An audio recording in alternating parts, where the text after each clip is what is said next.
Attend, O reader, our tale of fantasy. I'm still deciding whether I want to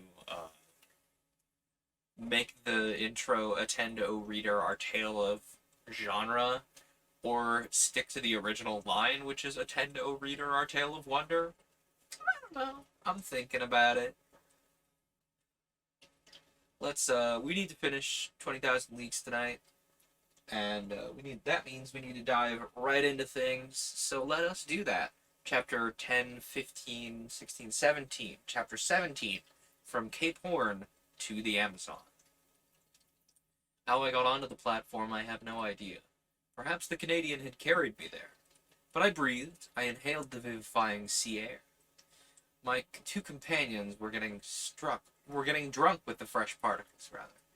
The other unhappy men had been so long without food that they could not with impunity indulge in the simplest ailments that were given them. We, on the contrary, had no end to restrain ourselves. We could draw this air freely into our lungs, and it was the breeze alone that filled us with this keen enjoyment. Ah, how delightful this... That's not the right accent for Conseil. Ah, how delightful this oxygen is. Master need not fear to breathe it. There is enough for everybody. Ned Land did not speak, but he opened his jaws wide enough to frighten a shark. Our strength soon returned, and when I looked round me I saw we were alone on the platform. The foreign seamen in the Nautilus were contented with the air that circulated in the interior. None of them had come to drink in the open air. The first words I spoke were words of gratitude and thankfulness to my two companions. Ned and Conseil had prolonged my life during the last hours of this long agony. All my gratitude could not repay such devotion. My friends, we are bound one to the other forever, and I am under infinite obligations to you. Which I shall take advantage of, exclaimed the Canadian. What do you mean? Said Conseil. I mean that I shall take you with me when I leave this infernal Nautilus. Well, after all this, are we going right? Yes, for we're going the way of the sun, and here's the sun of the north. No doubt, but it remains to be seen whether he will bring the ship into the Pacific or the Atlantic Ocean, that is, into frequented or deserted seas. This accent is rapidly ceasing to be French and more just like whatever accent characteristics stick to my throat, but we take those. I am good at producing single sentence accents. I cannot hold them for any longer. He said, actively having read like a single sentence of dialogue, unable to hold the accent he was talking about.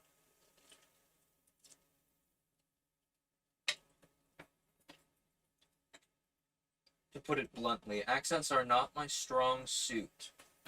I do them, but I'm not good at them. Anyway, I could not answer that question, and I feared that Captain Nemo would rather take us to the vast ocean that touches the coasts of Asia and America at the same time. He would thus complete the tour around the submarine world, and return to those waters in which the Nautilus could sail freely. We ought, before long, to settle this important point. The Nautilus set at a rapid pace. The polar circle was soon passed, and we, of course, and the course shaped for Cape Horn. We were off the American point, March 31st, at 7 o'clock in the evening. Then all our past sufferings were forgotten. The remembrance of that imprisonment in the ice was effaced from our minds. We only thought of the future. Captain Nemo did not appear again either in the drawing room or on the platform. The points shown each day on the planisphere, marked by the lieutenant, showed me the exact direction of the Nautilus. Now on that evening it was evident, to my great satisfaction, we were going back to the north by the Atlantic. The next day, April 1st, when the Nautilus ascended to the surface, some minutes before noon, we sighted land to the west. It was Terra del Fuego, which the first navigators named thus from seeing the quantity of smoke that rose from the natives' huts. The coast seemed low to me, but in the distance rose high mountains. I even thought that I had a glimpse of Mount Sarmiento, that rises 2,070 yards above the level of the sea, with a very pointed summit, which, according as it is misty or clear, is a sign of fine or of wet weather. At this moment the peak was clearly defined against the sky. The Nautilus, diving again under the water, approached the coast, which was only some few miles on. From the glass windows in the drawing room, I saw long seaweeds and gigantic fuci and verretch, of which the open polar sea contains so many specimens. With their sharp, polished filaments, they measured about 300 yards in length. Real cables, thicker than one's thumb, and having great tenacity, they're often used as rope for vessels. Another weed, known as velp, with leaves 4 feet long, buried in the coral concretions, hung at the bottom. It served as nest and food for myriads of crustacea, mollusks, crabs, and cuttlefish. There, seals and otters had splendid repasts, eating the flesh of fish with sea vegetables, according to the English fashion. Over this fertile and luxuriant ground the Nautilus passed with great rapidity. Towards evening it approached the Falkland group, the rough summits of which I recognized the following day. The depth of the sea was moderate. On the shores, our nets brought in beautiful specimens of seaweed, and particularly a certain fucus, the roots of which were filled with the best mussels in the world. Geese and ducks fell by dozens on the platform, and soon took their places in the pantry on board. When the last heights of the Falklands had disappeared from the horizon, the Nautilus sank to between 20 and 25 yards, and followed the American coast. Captain Nemo did not show himself. Until the 3rd of April we did not quit the shores of Patagonia, sometimes under the ocean, sometimes at the surface. The Nautilus passed beyond the large estuary formed by the Uruguay. Its direction was northwards, and followed the long windings of the coast of South America. We had then made 1,600 miles since our embarkation in the seas of Japan. About 11 o'clock in the morning, the Tropic of Capricorn was crossed on the 37th meridian, when we passed Cape Frio, standing out to sea. Captain Nemo, to Ned Land's great displeasure, did not like the neighborhood of the inhabited coasts of Brazil, for we went at a giddy speed. Not a fish, not a bird of the swiftest kind could follow us, and the natural curiosities of those seas escaped all observation. This speed we kept up for several days, and in the evening of the 9th of April we sighted the most westerly point of South America, that forms Cape San Roque. But then the Nautilus swerved again, and sought the lowest depth of a submarine valley, which is between this cape and Sierra Leone, on the African coast, rather. And this valley bifurcates to the parallel of the Antilles, and terminates at the mouth by the enormous depression of 9,000 yards. In this place the geological basin of the ocean forms, as far as the Lesser Antilles, a cliff to 3.5 miles perpendicular in height, and at the parallel of the Cape Verde Islands, and another wall, not less considerable, that encloses all the subcontinent of the Atlantic. The bottom of this immense valley is dotted with some mountains that give to these submarine places a picturesque aspect. I speak, moreover, from the manuscript charts that were in the library of the Nautilus, charts evidently due to Captain Nemo's hand and made after his observations. For 2 days the desert and deep waters were revisited by the means of the inclined planes. The Nautilus was furnished with long diagonal broadsides, which carried it to all the elevations. But on the 11th of April it rose suddenly, and land appeared at the mouth of the Amazon River, a vast estuary, the embouchure of which is so considerable it freshens the sea water for the distance of several leagues. The equator was crossed. 20 miles to the west were the Guianas, a French territory, on which we would have found an easy refuge, but a stiff breeze was blowing, and the furious waves would not have allowed a single boat to face them. Ned Land understood that, no doubt, for he spoke not a word of it. For my part, I made no allusion to his schemes of flight, for I would not urge him to make an attempt that must inevitably fail. I made the time pass pleasantly by interesting studies.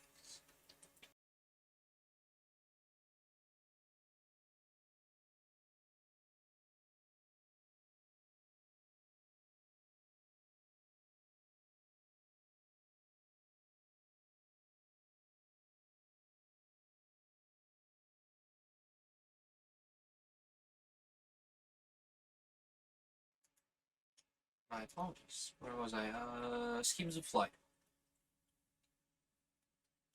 During the days of April 11th and 12th, the Nautilus did not leave the surface of the sea, and the net brought in a marvelous haul of zoophytes, fish, and reptiles.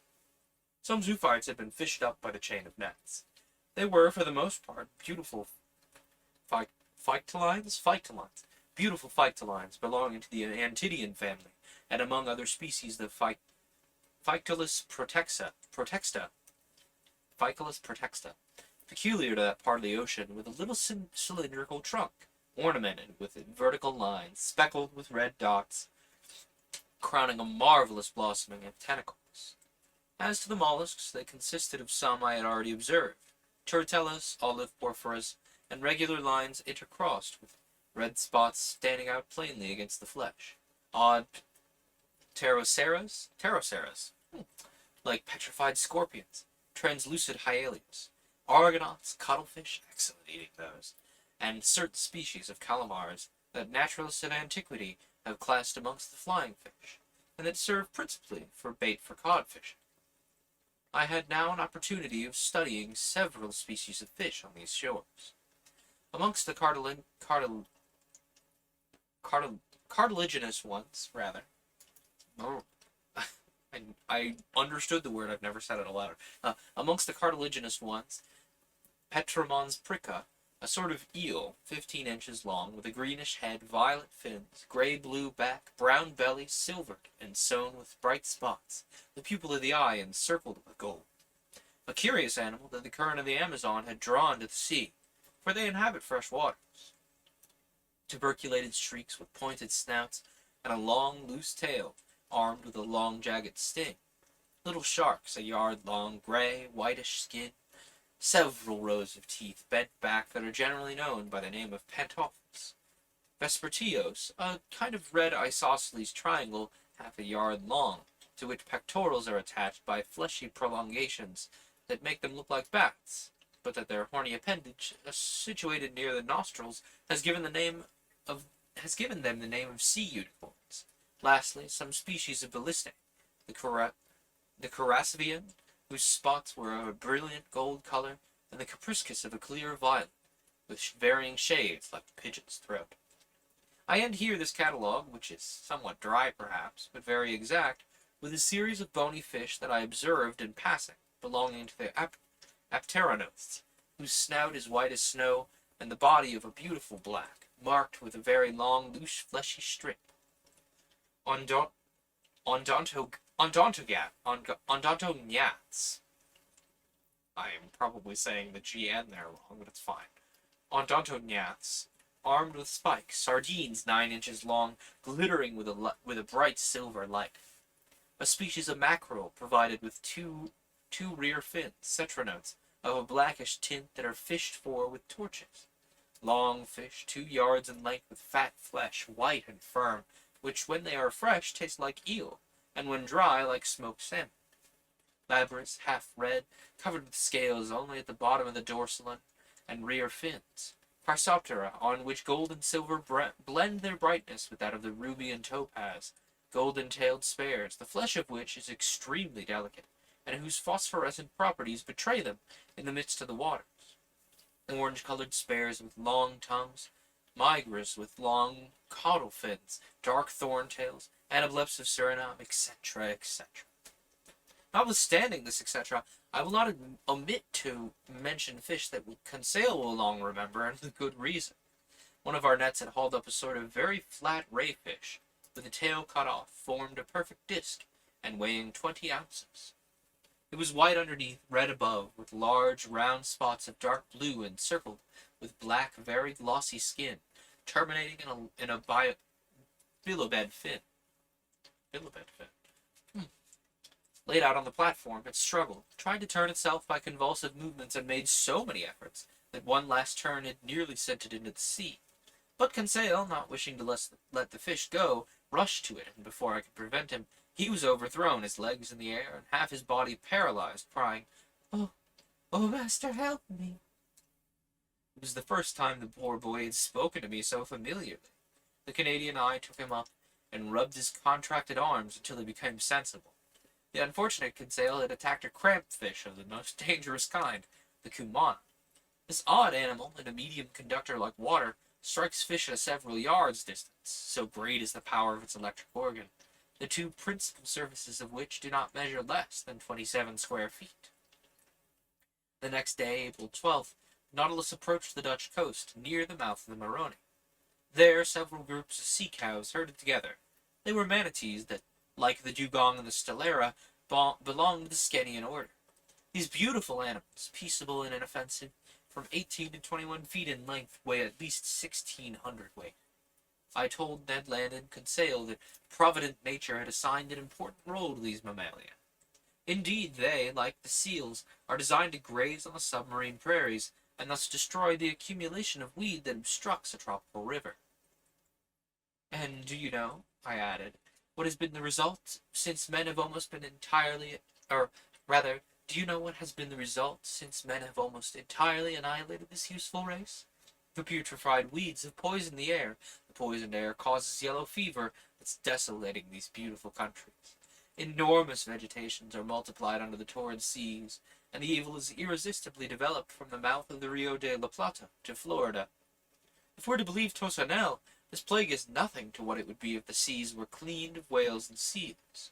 Then infested with polyps, medusae, and cuttlefish, they would become immense centers of infection, since their waves would not possess these vast stomachs that God had charged to infest the surface of the seas.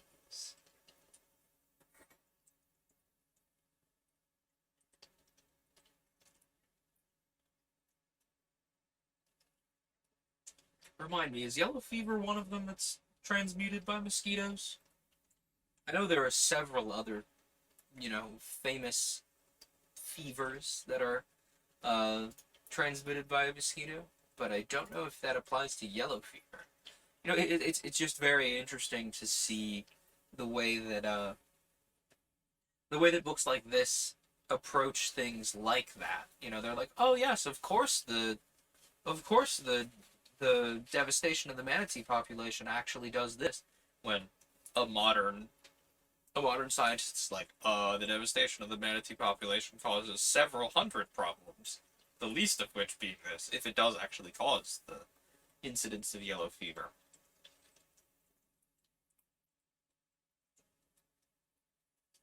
Which it does make me wonder, like, what was valuable about these manatees that they're being so overhunted? Are they just very covered in very useful fats?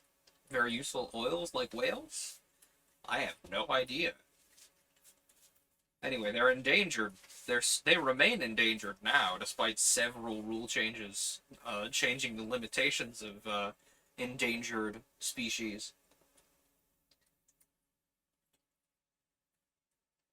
And they're probably still a very important conservation target. But I digress. Let's dive into chapter 5, 6, 7, 8. Chapter 18, the pulps. For several days, the Nautilus kept off from the American coast.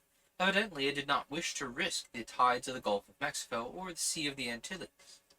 April 16th, we sighted Martinique and Guadeloupe from a distance of about 30 miles. I saw their tall peaks for an instant.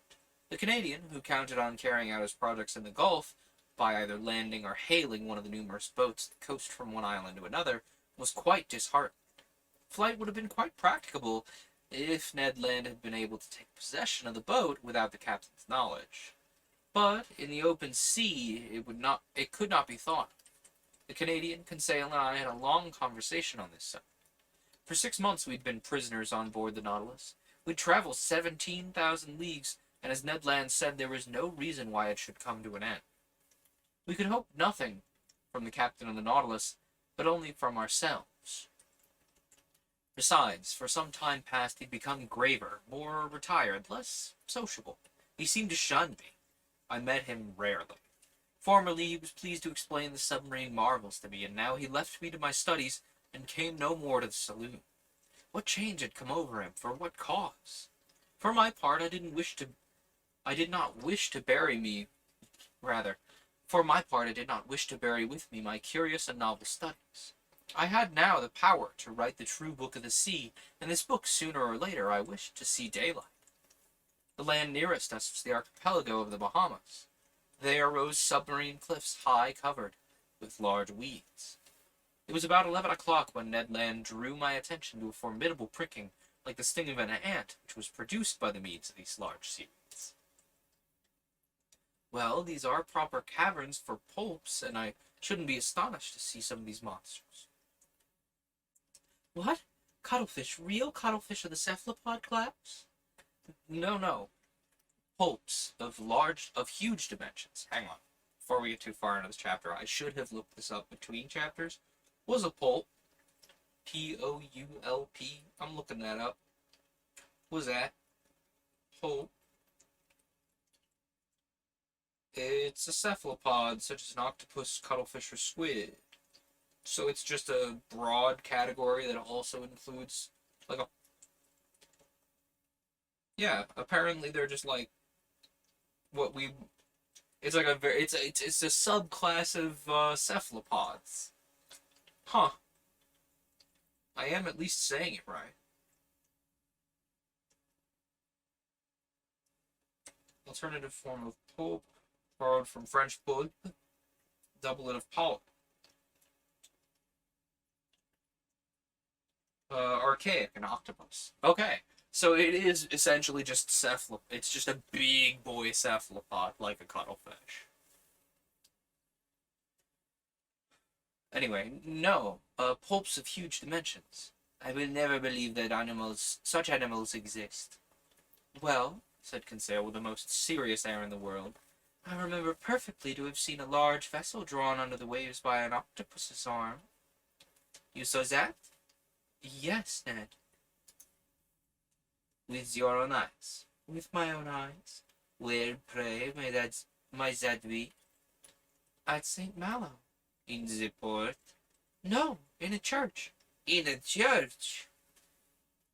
Yes, friend Ned, in a picture representing the Pope in question. Good, said Ned Land, bursting out laughing. He is quite right. I have heard of this picture, but the subject represented is taken from a legend. You know what to think of legends in the matter of natural history. Besides, when it is a question of monsters, the imagination is apt to run wild. Not only is it supposed that these pulps can draw down vessels, but a certain Olos Magnus speaks of an octopus a mile long. It's more like an island than an animal. It's also said that the Bishop of Nidros was building an altar on an immense rock. Mass finished, the rock began to walk and return to the sea. The rock was a pulp. Another bishop, Pontoppidian, speaks also of a pulp on which a regiment of cavalry could maneuver. Lastly, the ancient naturalists speak of monsters whose mouths were like gulfs, and which were too large to pass through the Straits of Gibraltar. But how much is true of these stories? Nothing, my friends, at least that of which passes the limit of truth to get to fable or legend. Nevertheless, there must be some ground for the imagination of the storytellers. One can't deny that pulps and cuttlefish exist of a large species, inferior, however, to the cetaceans. Aristotle has stated the dimensions of a cuttlefish as 5 cubits, about 9 feet 2 inches. Our fishermen frequently see that some are more than 4 feet long. Some skeletons of pulps are preserved in the museums of Trieste and Montpellier, that measure 2 yards in length. Besides, according to the calculations of some naturalists, one of these animals only 6 feet long would have tentacles 27 feet long. That would suffice to make a formidable monster. Do they fish for them in these days? If they don't fish for them, sailors see them at least. One of my friends, Captain Paul Bose of Havre, has often affirmed that he met one of these monsters of colossal dimensions in the Indian seas. But the most astonishing fact, and which does not permit the denial of the existence of these gigantic animals, happened some years ago in 1861. What is that fact? This is it. In 1861, to the northeast of Tenerife, very nearly in the same latitude we are now, the crew of the dispatch boat Alector perceived a monstrous cuttlefish swimming in the waters. Captain Bouger went near to the animal and attacked it with harpoons and guns, without much success, for balls and harpoons glided over the soft flesh. After several fruitless attempts, the crew tried to pass a slip knot round the body of the mollusk.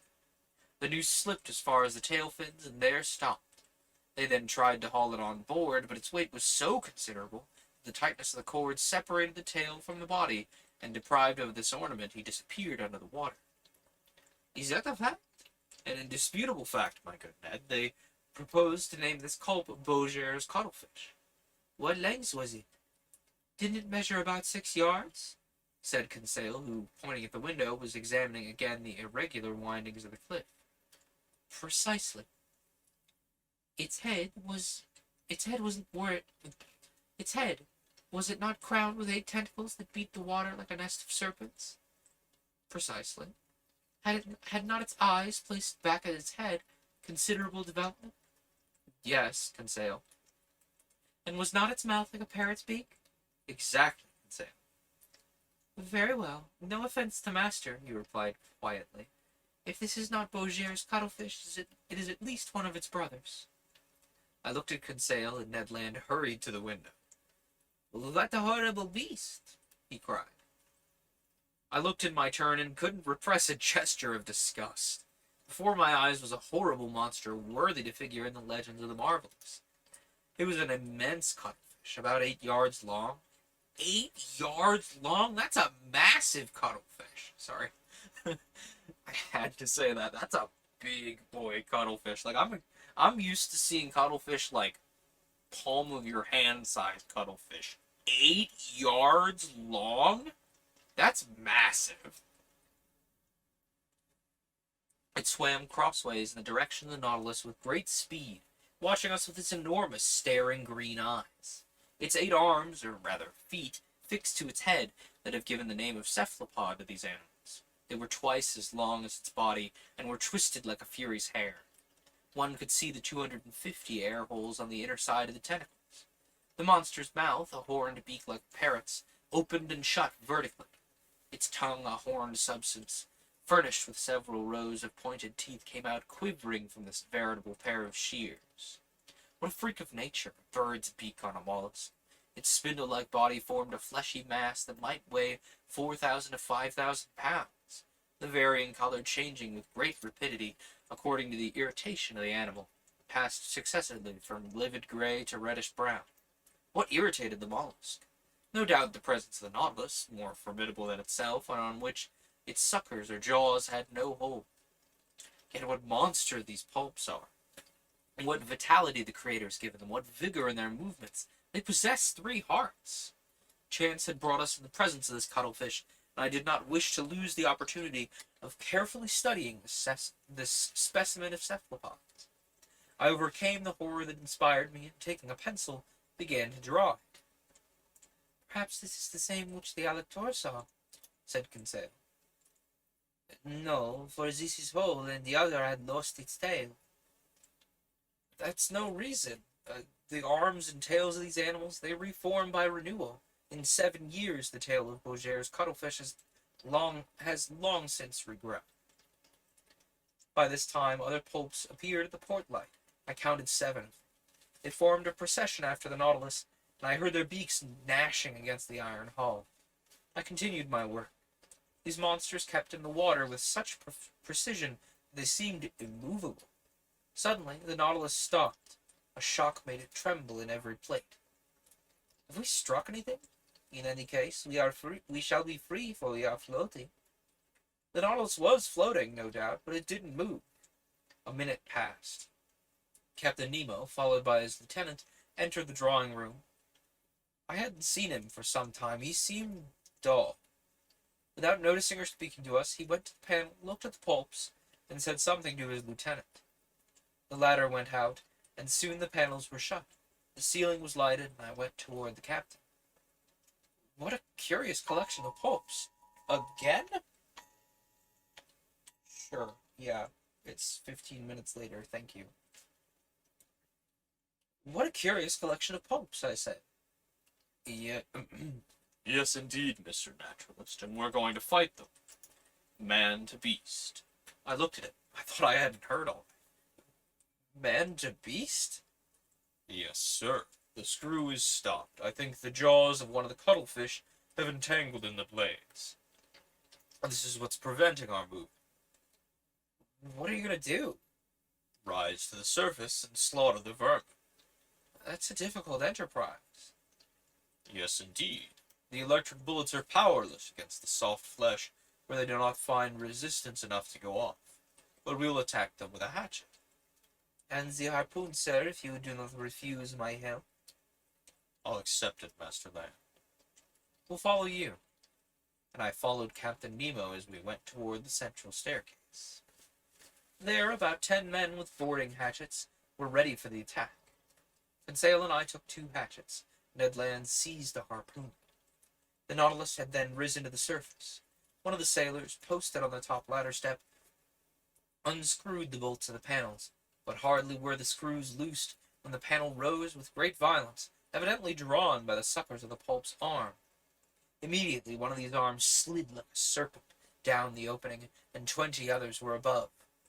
With one blow of the axe, Captain Nemo cut this formidable tentacle that slid wriggling down the ladder. Just as we were pressing one on the other to reach the platform, 2 other arms, lashing the air, came down on the seaman placed before Captain Nemo and lifted him up with irresistible power. Captain Nemo uttered a cry and rushed out. We hurried after. What a scene! The unhappy man, seized by the tentacle and fixed to the suckers, was balanced in the air, the caprice of this enormous trunk. He rattled in his throat. He was stifled. He cried, "Help! Help!" These words were spoken in my native French, and that startled me. I had a fellow countryman on board, perhaps several. That heart-rending cry, I shall hear it all my life. The unfortunate man was lost. Who could rescue him from that powerful pressure?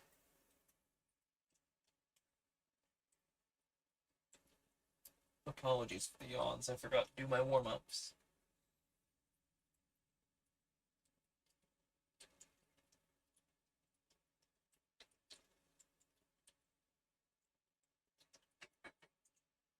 Where was I? Powerful pressure.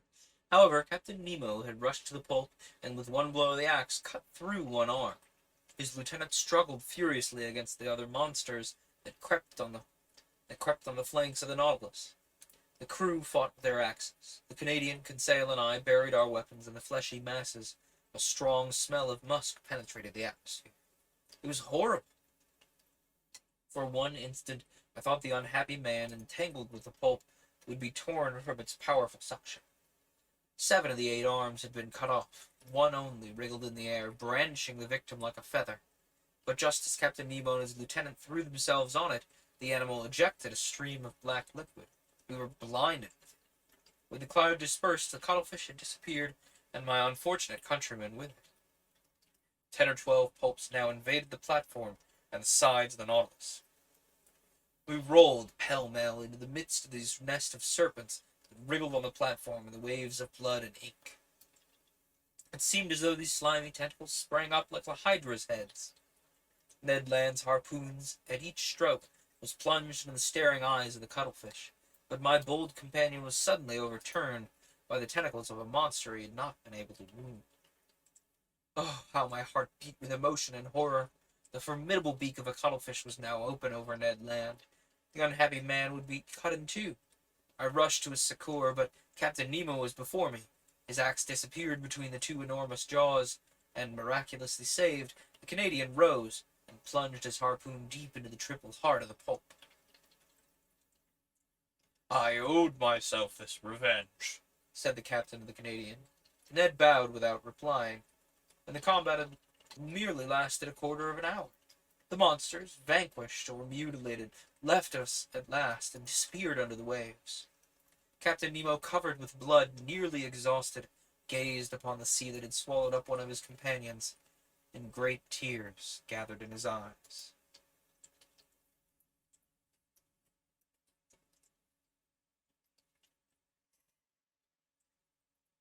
Oh.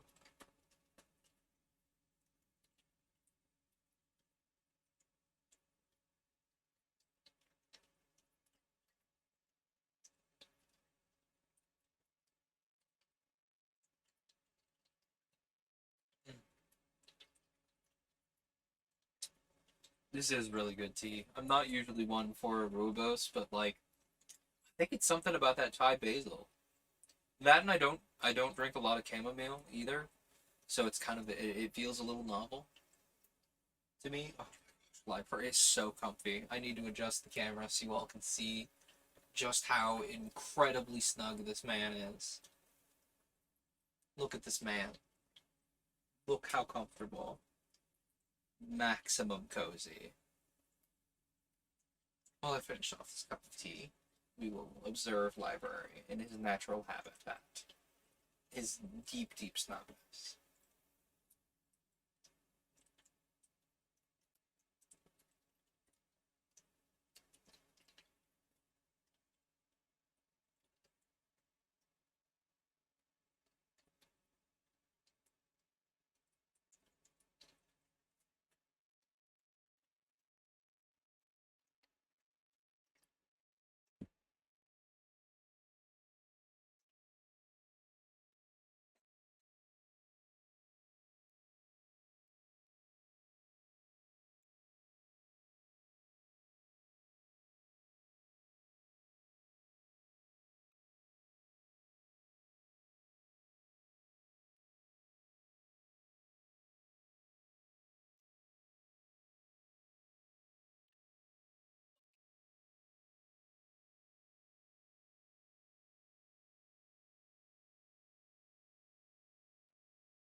I'm sorry to wake you, baby, but I need to pet you.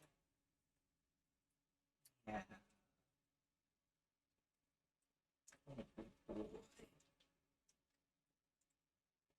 Okay.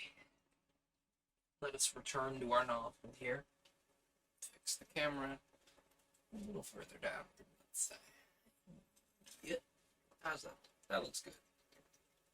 Yeah. Are you comfortable, kitty cat? I may just pet him from time to time. He looks very, very comfortable.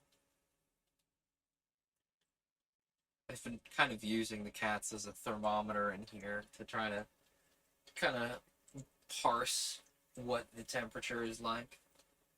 You know, I have been having increasing volumes of trouble detecting both extremes of temperature.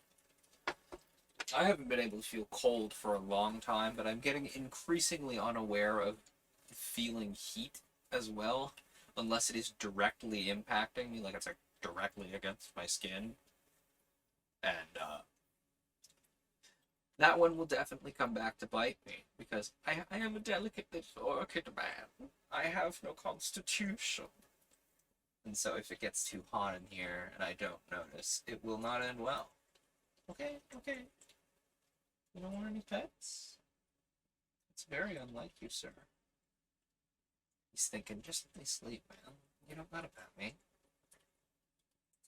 Okay. You enjoy your nap, sir. Anyway, chapter 19. The Gulf Stream. The terrible scene of the 20th of April none of us can ever forget. I've written it under the influence of violent emotion. Since then I have revised the recital. I've read it to Conseil and to the Canadian. They found it exact as to facts, but insufficient as to effect. To paint such pictures, one must have the pen of the most illustrious of our poets, the author of the Toilers of the Deep.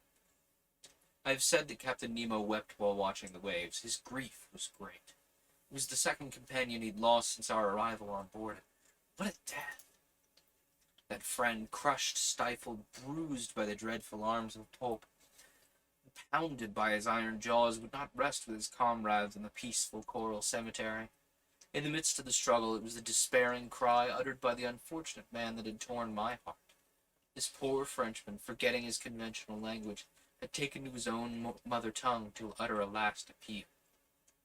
Amongst the crew of the Nautilus, associated with the body and soul of the captain, recoiling like him from all contact with men, I had found a fellow countryman.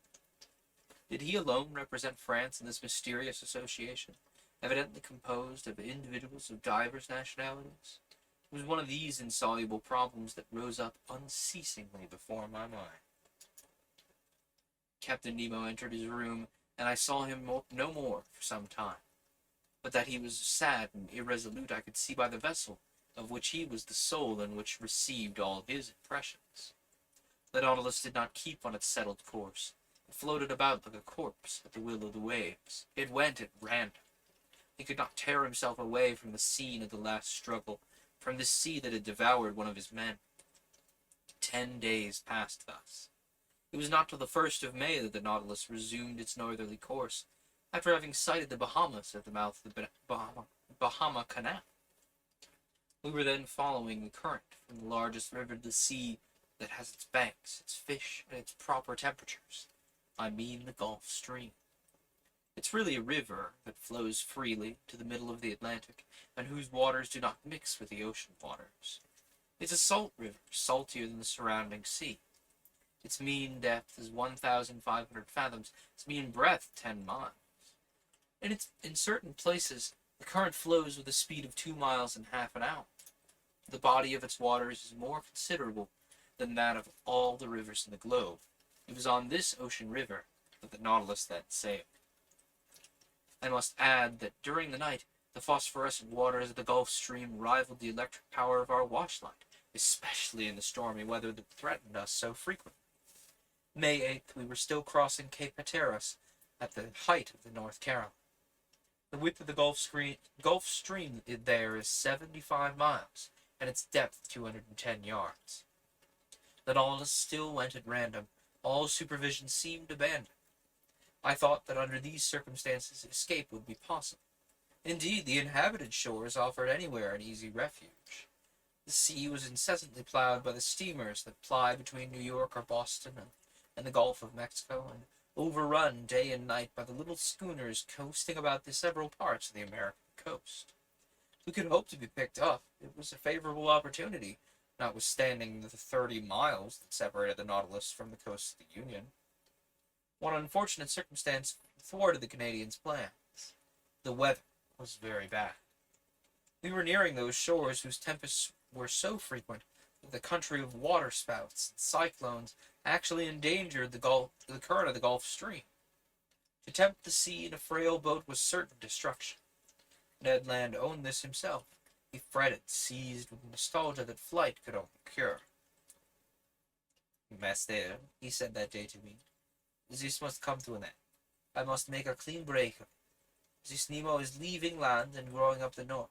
But I declare to you that I have had enough of the South Pole. I will not follow him to the north." What's to be done? What's to be done, Ned? Our flight is impracticable now." "We will speak to the captain. You said nothing when we were in your native seas. I will speak now we are in mine. When I think that before long the Nautilus will be by Nova Scotia, and that there near Newfoundland is a large bay, and into that bay St. Lawrence empties itself, and that the St. Lawrence is my river, the river by Quebec, my native town. I think of this, I feel furious. It makes my hair stand on end. Sir, I would rather throw myself into the sea. I will not stay here. I am stifled." The Canadian was evidently losing all his patience. His vigorous nature could not stand this prolonged imprisonment. His face altered daily. His temper became more surly. I knew what he must suffer. I was seized with homesickness myself. Nearly 7 months had passed without our had any news from land. Captain Nemo's isolation, his altered spirits, especially since the fight with the Pulps, his taciturnity, all made me view things in a different light. "Well, sir?" "Well, Ned, do you wish me to ask the captain his intentions concerning us?" "Yes, sir." "He's already made them known." "Yes, I wish it settled finally. Speak for me in my name only, if you like." "But I so seldom meet him now. He avoids me." "That is all the more reason for you to go see him." I went to my room, and from thence I meant to go to Captain Nemo's. It would not do to let the opportunity of meeting him slip. I knocked at the door, and found no answer. I knocked again, and turned the handle. The door opened, and I went in.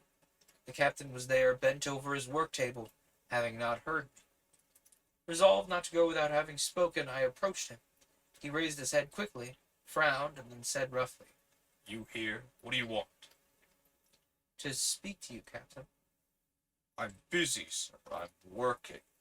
I leave you at liberty to shut yourself up. Cannot I be allowed the same?" This reception wasn't encouraging, but I was determined to hear and answer everything. "Sir, I have to speak to you on a matter that admits of no delay." "What is that, sir? Have you discovered something that has escaped me, or has the sea delivered up any new secrets?" We were at cross purposes, but before I could reply, he showed me an open manuscript on his table, and said in a more serious tone, "Here, Monsieur Aronnax, is a manuscript written in several languages. It contains the sum of my studies of the sea, and if it please God, it shall not perish with me. This manuscript, signed with my name, complete with the history of my life, will be shut up in a little floating case. The last survivor of all of us on board the Nautilus will throw this case into the sea, and it will go whither it is borne by the waves." This man's name, his history written by himself, his mystery would then be revealed someday. Captain, I can but approve of the idea that makes you act thus. The result of your studies mustn't be lost, but the means you employ seem to be primitive to me. Who knows where the winds carry this case? Whose hands will it fall? Could you not use some other means? Could not you, or never one of yours? Never, sir. But I and my companions are ready to keep this manuscript in store if you put us at liberty. At liberty? Yes, sir. That is the subject on which I wish to question you. For 7 months we've been here on board. I asked you today in the name of my companions and in my own if your intention is to keep us here always. Monsieur Aronnax, I will answer you today as I did 7 months ago. Whoever enters the Nautilus must never quit it. You impose actual slavery upon us. Give it what name you please. Everywhere the slave has the right to regain his liberty. Who denies you this right? Have I ever tried to chain you with an oath? He looked at me with his arms crossed. Sir, to return a second time to this subject will be neither to your or my tastes, but as we've entered upon it, let us go through with it. I repeat, it is not only myself whom it concerns. Study is to me a relief, a diversion, a passion that could make me forget everything. Like you, I'm willing to live obscure in the frail hope of bequeathing one day at a future time the result of my labors, but it's otherwise with Ned Land. Every man worthy of the name deserves consideration. Really? You're just gonna keep updating this alert every 15 minutes? Just set it farther out. This squall is staying put. Sorry. But it is otherwise with Ned Land. Every man worthy of the name deserves some consideration. Have you thought that love of liberty, hatred of slavery can give rise to schemes of revenge in a nature like Canadians? You could think, attempt, try. Captain Nemo rose, silencing. Whatever Ned Land thinks of, attempts, or tries, what does it matter to me? I didn't seek him. It's not for my pleasure that I keep him on board. As for you, Monsieur Aronnax, you are one of those who can understand everything, even silence. I've nothing more to say to you. Let this first time you've come to treat of this subject be the last. For the second time, I will not listen to you. I retired, and our situation was critical. I related my conversation to my two companions. We know now that we can expect nothing from this man. The Nautilus is nearing Long Island. We will escape, whatever the weather shall be. But the sky became more and more threatening. Symptoms of a hurricane became manifest. The atmosphere was becoming white and misty. On the horizon, fine streaks of cirrus clouds were succeeded by masses of cumuli. Other low clouds passed swiftly by. The swollen sea rose in huge billows. The birds disappeared with the exception of the petrels, those friends of the storm.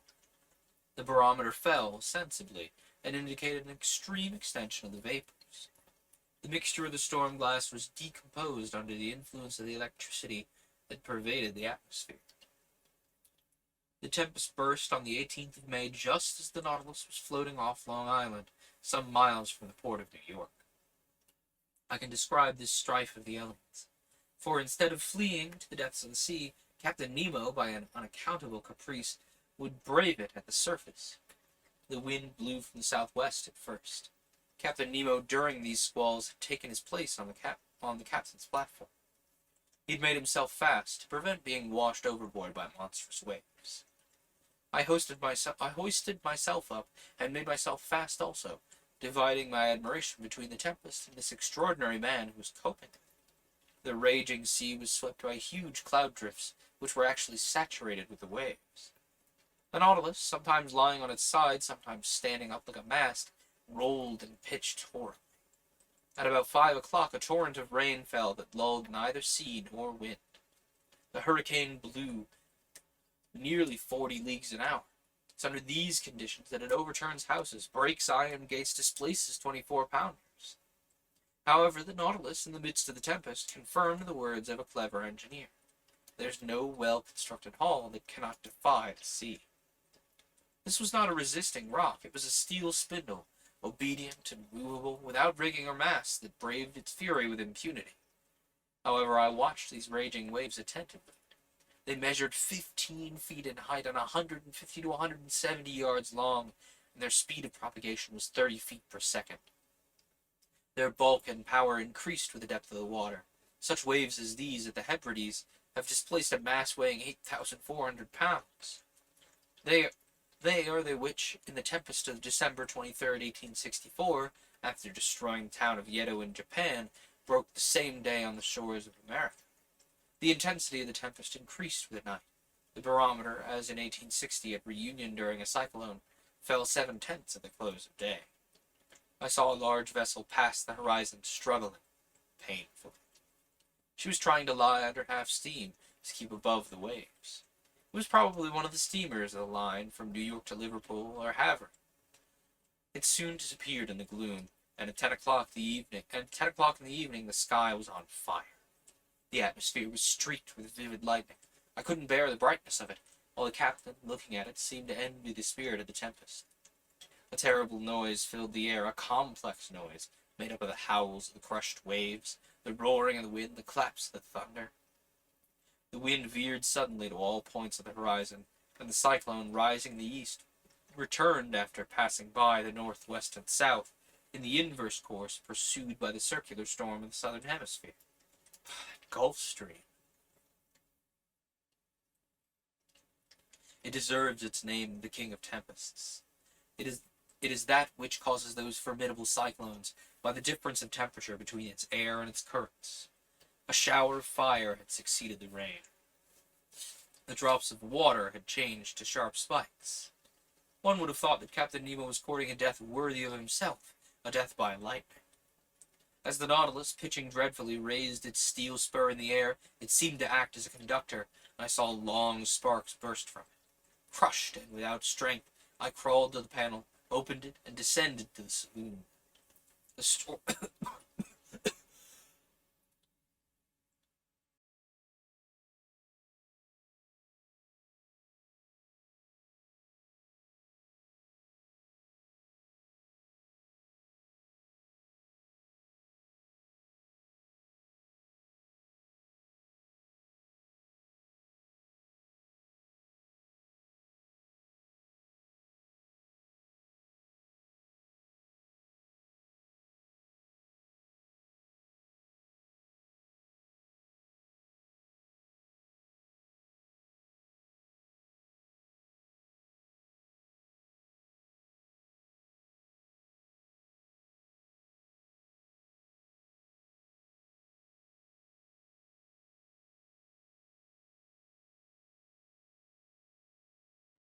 Apologies, I had a little cough there, and then I had some hiccups sneak up on me. Oh, Magnus has got his goof face on. You got problems to cause, little man? Why don't you come cause the problem of being on my lap and in the way? It's a good problem. How's that sound? Now you're just gonna sit back down in the chair? Okay. Where were we? The Nautilus pitching dreadfully. Descended to the saloon. The storm was then at its height. The storm was then at its height. It was impossible to stand upright in the interior of the Nautilus. Captain Nemo came down about 12. I heard the reservoirs filling by degrees, and the Nautilus sank slowly beneath the waves. Through the open windows in the saloon I saw large fish, terrified, passing like phantoms in the water. Some were struck before my eyes. The Nautilus was still descending. I thought that at about 8 fathoms deep we should find a calm, but no! The upper beds were too violently agitated for that. We had to seek repose at more than 25 fathoms in the bowels of the deep. But there, what quiet, what silence, what peace! Who could have told that such a hurricane had been let loose on the surface of the ocean? Alright, chapter 20. From latitude 47 degrees 24 minutes to longitude 17 degrees 28 minutes. In consequence of the storm, we had been thrown eastward once more. All hope of escape on the shores of New York or St. Lawrence had faded away, and poor Ned, in despair, had isolated himself like Captain Nemo. Conseil and I, however, never left each other. I said that the Nautilus had gone aside to the east. I should have said that, to be more exact, we had gone to the northeast. For some days it wandered, first on the surface, and then beneath it, amid those fogs so dreaded by sailors. What accidents are due to those thick fogs? What shocks upon these reefs, when the wind drowns the breaking of the waves? What collisions between vessels, in spite of their warning lights, whistles, and alarm bells? And the bottoms of these seas look like a field of battle, where still lie all the conquered of the ocean, some old and already encrusted, others fresh and reflecting from their iron bands and copper plates the brilliancy of our lantern. On the 15th of May we were at the extreme south of the bank of Newfoundland. This bank consists of alluvia, or large heaps of organic matter, brought either from the equator by the Gulf Stream or from the North Pole by the countercurrent of cold water which skirts the American coast. These are also heaped upon erratic blocks which are carried along by the broken ice, and close by a vast charnel house of mollusks, which perish here by millions. The depth of the sea is not great at Newfoundland, not more than some hundreds of fathoms, but toward the south there is a depression of 1,500 fathoms. There the Gulf Stream widens. It loses some of its speed, some of its temperature, but it becomes a sea. It was on the 17th of May, at about 500 miles from Heart's Content, at a depth of more than 1,400 fathoms, that I saw the electric cable lying on the bottom. Conseil, to whom I had not mentioned it, thought at first that it was a gigantic sea serpent, but I undeceived the worthy fellow, and by way of consolation related several particulars in the laying of this cable. The first one was laid in the years 1857 and 1858, but after transmitting about 400 telegrams, would not act any longer. In 1863 the engineers constructed another one, measuring 2,000 miles in length and weighing 4,500 tons, which embarked on the Great Eastern. This attempt also failed. On the 25th of May, the Nautilus, being at a depth of more than 1,918 fathoms, was on the precise spot where the rupture occurred which ruined the enterprise. It was within 638 miles of the coast of Ireland, and at 2:30 in the afternoon they discovered that communication with Europe had ceased. The electricians on board resolved to cut the cable before fishing it up, and at 11 o'clock at night they had recovered the damaged part.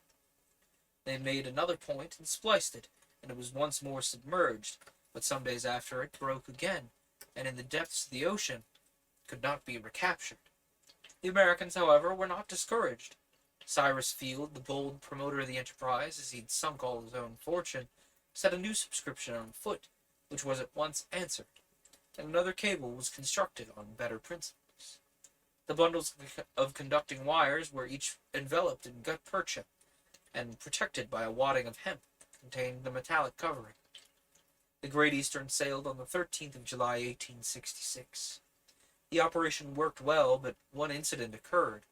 Several times, in unrolling the cable, they observed that nails had evidently been forced into it, with the motive of destroying the fibers.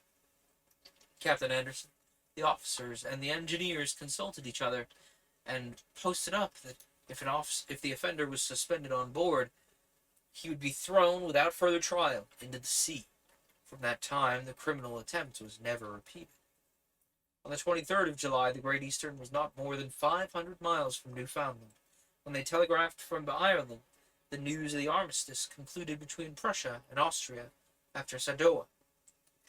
On the 27th, in the midst of heavy fogs, they reached the port of Heart's Content.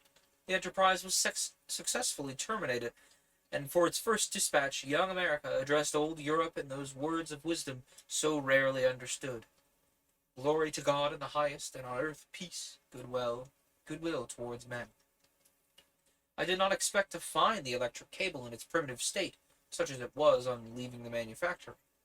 A long serpent, covered with the remains of shells, bristling with foraminiferae, for foraminiferae, foraminiferae, bristling with foraminiferae, was encrusted with a strong coating which served as a protection against all the boring mollusks. It lay quietly sheltered from the motions of the sea and under a favorable pressure for the transmission of the electric spark which passes from Europe to America in a 32nd of a second. And doubtless this cable will last for a great length of time, for they find the gutta percha covering is improved by the seawater. Besides, on this level, so well chosen, the cable is never so deeply submerged as to cause it to break. The Nautilus followed it to the lowest depth, which was more than 2,212 fathoms, and there it lay without any anchorage. And then we reached the spot where the accident had taken place in 1863. The bottom of the ocean then formed a valley of about 100 miles broad, in which Mont Blanc might have been placed without its summit appearing above the waves. This valley is closed at the east by a perpendicular wall more than 2,000 yards high. We arrived there on the 28th of May, and the Nautilus was then not more 120 miles from Ireland. Was Captain Nemo going to land on the British Isles? No. To my great surprise, he made for the south, once more coming back toward European seas. In rounding the Emerald Isle, for one instant I caught sight of Cape Clear and the light which guides the thousands of vessels leaving Glasgow or Liverpool. An important question then rose in my mind. Did the Nautilus dare entangle itself in the Manche? Ned Land, who had reappeared since we'd been nearing land, didn't cease to question me. How should I answer? Captain Nemo remained invisible. After having shown the Canadian a glimpse of American shores, was he going to show me the coast of France? But the Nautilus was still going southward. On the 30th of May, it passed in sight of Land's End, between the extreme point of England and the Scilly Isles, which were left to starboard. If we wished to enter the Manche, he must go straight to the east, but he didn't say so. During the whole of the 31st of May, the Nautilus described a series of circles on the water, which greatly interested me. It seemed to be seeking a spot that had some trouble in finding. At noon, Captain Nemo himself came to work the ship's log. He spoke no word to me, but seemed gloomier than ever. What could sadden him thus? Was it his proximity to European shores? Had he some recollections of his abandoned country?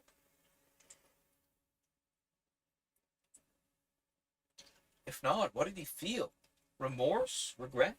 For a long while this thought haunted my mind, and I had a kind of presentiment that before long chance would betray the captain's secrets. The next day, the 1st of June, the Nautilus continued the same process. It was evidently seeking some particular spot in the ocean. Captain Nemo took the sun's altitude as he had done the day before.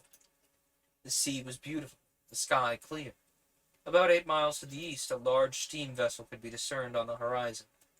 No flag fluttered from its mast, and I could not discover its nationality. Some minutes before the sun passed the meridian, Captain Nemo took his sextant and watched with great attention. The perfect rest of the water greatly helped his operations. The Nautilus was motionless, neither rolled nor pitched. I was on the platform when the altitude was taken, and the captain pronounced these words: "It's here." He turned and went below. Had he seen the vessel, which was changing its course, seeming to near us? I couldn't tell. I returned to the saloon. The panels closed, I heard the hissing of the water in the reservoirs. The Nautilus began to sink, following a vertical line, for its screw communicated no motion to it. Some minutes later, it stopped at a depth of more than 420 fathoms, resting on the ground. The luminous ceiling was darkened, and the panels were open, and through the glass I saw the sea brilliantly illuminated by the rays of our lantern for at least half a mile around us. I looked to the port side and saw nothing but an immensity of quiet waters. But to starboard, on the bottom, appeared a large protuberance, which at once attracted my attention. One would have thought it a ruin, buried under a coating of white shells, much resembling a covering of snow. Upon examining the mass attentively, however, I could recognize the ever-thickening form of a vessel, bare of its masts, which must have sunk. It certainly belonged to past times. This wreck to be thus encrusted with the lime of the water must already be able to count many years past at the bottom of the ocean. What was this vessel? Why did the Nautilus visit its tomb? Could it have been naught but a shipwreck, which had drawn it under the water? I knew not what to think when near me, in a slow voice, I heard Captain Nemo say, "At one time, this ship was called the Marseillais. It carried 74 guns and was launched in 1762. In 1778, the 13th of August, commanded by La Pope Outtro, it fought boldly against the Preston. In 1779, on the 4th of July, it was at the taking of Granada, with the squadron of Admiral Este. In 1781, on the 5th of September, it took part in the Battle of Comte de Grasse in Chesapeake Bay. In 1794, the French Republic changed its name. On the 16th of April, in the same year, it joined the squadron of Villaret-Joyeuse at Brest, being entrusted with the escort of cargo of corn coming from America, under the command of Admiral Van Steeble. On the 11th and 12th parallel of the second year, the squadron fell in with an English vessel. Sir, today is the 13th parallel, the 1st of June, 1868. It's now 74 years ago, day for day, on this very spot, in latitude 47 degrees 24 minutes, longitude 17 degrees 28 minutes, that this vessel, after fighting heroically, losing its 3 masts with water in its hold and the third of its crew disabled, preferred sinking with its 356 sailors to surrendering, and nailing its colors to the poop deck, disappeared under the waves to the cry of "Long live the Republic." The Avenger? Yes, sir, the Avenger. A good name. Captain Nemo crossed his arms.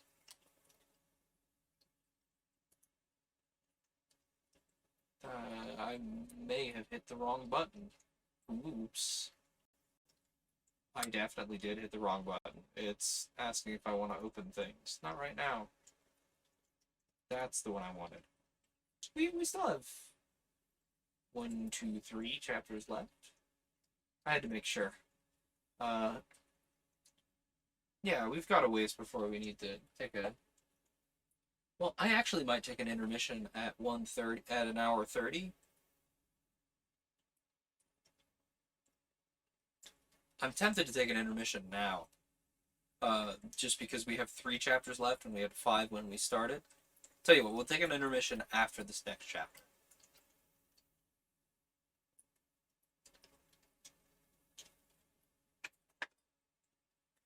Let us dive into chapter 21. A hecatomb. The way of describing this unlooked-for scene, the history of the Patriot ship, told at first so coldly, and the emotion with which this strange man pronounced the last words, the name of the Avenger, the significance of which could not escape me, all impressed itself deeply on my mind. My eyes did not leave the captain, who, with his hand stretched out to sea, was watching, with a glowing eye, the glorious wreck. Perhaps I was never to know who he was, from whence he came, or from where he was going to, but I saw the man move, and apart from the savant. It was no common misanthropy which had shut Captain Nemo and his companions aboard the Nautilus, but a hatred, either monstrous or sublime, which time could never weaken. Did this hatred still seek for vengeance? The future would soon teach me that. But the Nautilus was rising slowly to the surface of the sea, and the form of the Avenger disappeared by degrees from my sight. Soon a slight rolling told me that we were in the open air. At that moment a dull boom was heard, and I looked at the captain, who didn't move. "Captain?" He didn't answer. I left him and mounted the platform, where Conseil and Canadian were already present. Where'd that sound come from? It was a gunshot. I looked in the direction of the vessel I had already seen. It was nearing the Nautilus, and we could see that it was putting on steam. It was within 6 miles of us. "What's that ship, Ned?" "By its rigging and the height of its lower masts, I bet she is a ship of war. May it reach us, and if necessary, sink this cursed Nautilus." "Friend Ned, what harm can it do to the Nautilus? Can it attack beneath the waves? Can it cannonade us at the bottom of the sea?" "Tell me, Ned, do you recognize what country she belongs to?" The Canadian knitted his eyebrows, dropped his eyelids, and screwed up the corner of his eyes, and for a few moments fixed a piercing look upon the vessel. No, sir, I cannot tell what nation she belongs to, for she shows no colors. But I can declare she is a man of war, for a long pennants flutters from her mainmast. For a quarter of an hour, as we watched the ship which was steaming towards us, I could not, however, believe that she could see the Nautilus from that distance, and still less that she could know what the submarine engine was. Soon the Canadian informed me that she was a large, armored two-decker ram. A thick black smoke was pouring from her two funnels. Her closely furled sails were stopped to her yards. She hoisted no flag at her mizzen peak. The distance prevented us from distinguishing the colors of her pennant, which floated like a thin ribbon. She advanced rapidly. If Captain Nemo allowed her to approach, there was a chance of salvation for us. Sir, if that vessel passes within a mile of us, I shall throw myself into the sea, and I should advise you to do the same. I didn't reply to the Canadian's suggestion, but continued watching the ship. Whether English, French, American, or Russian, she would be sure to take us in if we could only reach her. Presently a white smoke burst from the forepart of the vessel, and some seconds after, the water, agitated by the fall of a heavy body, splashed the stern of the Nautilus, and shortly afterwards a loud explosion struck my ear. What? Are they firing at us? So please you, sirs, they have recognized the Unicorn as they are firing at us. But surely they can see there are men in the case. It is perhaps because of that. A whole flood of light burst upon my mind. Doubtless they knew now how to, rather, doubtless they knew now how to believe the stories of the pretended monster. No doubt on board the Abraham Lincoln, when the Canadian struck it with a harpoon, Commander Farragut had recognized in the supposed narwhal a submarine vessel, more dangerous than a supernatural cetacean. Yes, it must have been so, and on every sea they were now seeking this engine of destruction. Terrible indeed, if we supposed Captain Nemo employed the Nautilus in works of vengeance. On the night when we were imprisoned in that cell in the midst of the Indian Ocean, had he not attacked some vessel? The man buried in the coral cemetery, had he not been a victim to the shock caused by the Nautilus? Yes, I repeated, it must be so. One part of the mysterious existence of Captain Nemo had been unveiled, and if his identity had not been recognized, at least the nations united against him were no longer hunting a chimerical creature, but a man who had vowed a deadly hatred against them. All the formidable past rose before me. Instead of meeting friends on board the approaching ship, we could only expect pitiless enemies. But the shot rattled about us. Some of them struck the sea and ricocheted, losing themselves in the distance, but none touched the Nautilus. The vessel was not more than 3 miles from us. In spite of the serious cannonade, Captain Nemo did not appear on the platform, but if one of the conical projectiles had struck the shell of the Nautilus, it would have been fatal. The Canadian then said, "Sir, we must do all we can to get out of this dilemma. Let us signal them, as they will then perhaps understand that we are honest folks." Ned Land took his handkerchief to wave it in the air, but he'd scarcely displayed it when he was struck down by an iron hand and fell, in spite of his great strength, upon the deck. "Fool, do you wish to be pierced by the spur of the Nautilus before it's hurled at this vessel?" Captain Nemo was terrible to hear. He was still more terrible to see. His face was deadly pale, with a spasm at his heart. For an instant it must have ceased to beat. His pupils were fearfully contracted. He didn't speak, he roared, as with his body thrown forward he wrung the Canadian's shoulders. Then leaving him and turning to the ship of war, whose shot was still raining around him, he exclaimed with a powerful voice, "Ah, ship of an accursed nation! You know who I am. I do not want your colors to know you by. Look, and I'll show you mine."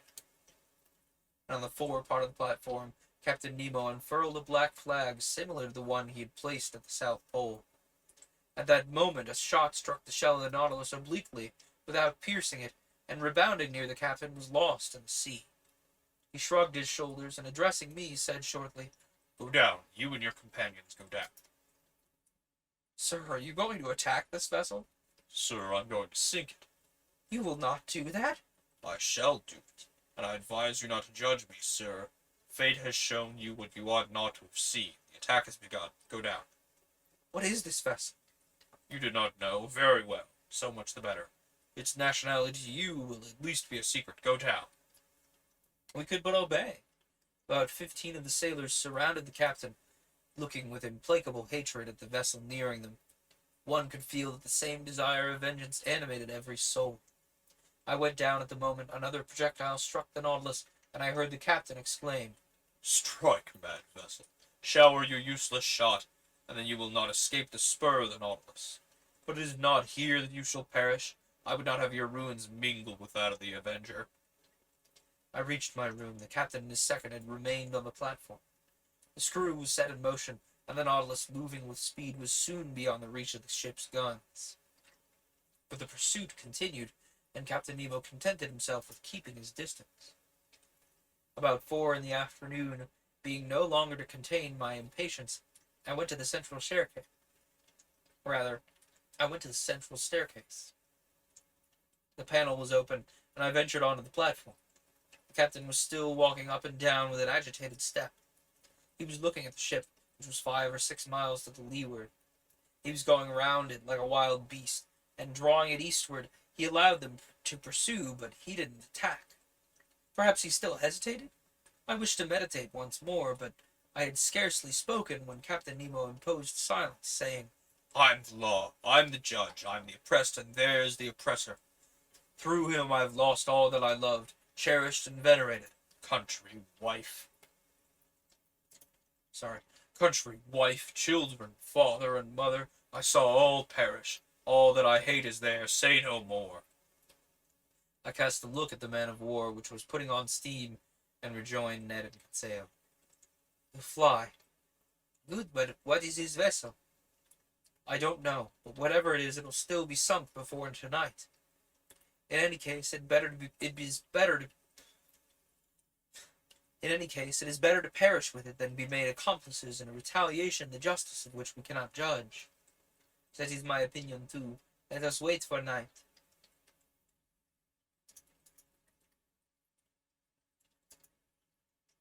Night arrived, and deep silence reigned on board. The compass showed that the Nautilus had not altered its course. It was on the surface, rolling slightly. My companions and I resolved to fly when the vessel should be near enough either to hear us, my companions and I resolved to fly when the vessel should be near enough either to hear us or see us, for the moon, which would be in full in 2 or 3 days, shone brightly. Once on board the ship, if we could not prevent the blow which threatened it, we could at least we would, do all circumstances that would allow. Several times I thought the Nautilus was preparing for attack,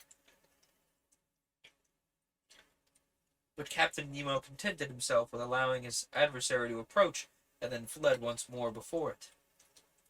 Part of the night passed without any incident. We watched the opportunity for action, and spoke little, as we were too much moved. Ned Land would have thrown himself into the sea, but I forced him to wait. According to my idea, the Nautilus would attack the ship at her waterline, and then it would not only be possible, but easy to fly. At 3 in the morning, full of uneasiness, I mounted the platform. Captain Nemo had not left it. He was standing at the fore near his flag, which a slight breeze displayed above his head. He didn't take his eyes from the vessel. The intensity of his look seemed to attract and fascinate and draw it onward more surely than if he had been towing it. The moon was then passing the meridian. Jupiter was rising in the east, and amid this peaceful scene of nature, sky and ocean rivaling each other in tranquility, the sea offering to the orbs of night the finest mirror they could ever have to reflect their image. As I thought of the deep calm of these elements, compared with all those passions brooding imperceptibly within the Nautilus, I shuddered. The vessel was within 2 miles of us. It was ever nearing the phosphorescent light which showed the presence of the Nautilus. I could see its green and red lights, and the white lantern hanging from the large foremast. An indistinct vibration quivered through its rigging, showing that the furnaces were heated to the uttermost. Sheaves of sparks and red ashes flew from the funnels, shining in the atmosphere like stars. I remained thus until 6 in the morning, without Captain Nemo noticing me. The ship stood about 1.5 miles from us, and with the first dawn of day, the firing began afresh. The moment could not be far off when, the Nautilus attacked its adversary. My companions and myself should forever leave this man. I was preparing to go down to remind them when the second mounted the platform, accompanied by several sailors. Captain Nemo either did not or would not see them. Some steps were taken which might be called the signal for action. They were very simple. The iron balustrade around the platform was lowered, and the lantern and pilot cages were pushed within the shell until they were flush with the deck. The long surface of the steel cigar no longer offered a single point to check its maneuvers. I returned to the saloon, where the Nautilus still floated. Some streaks of light were filtering through the liquid beds.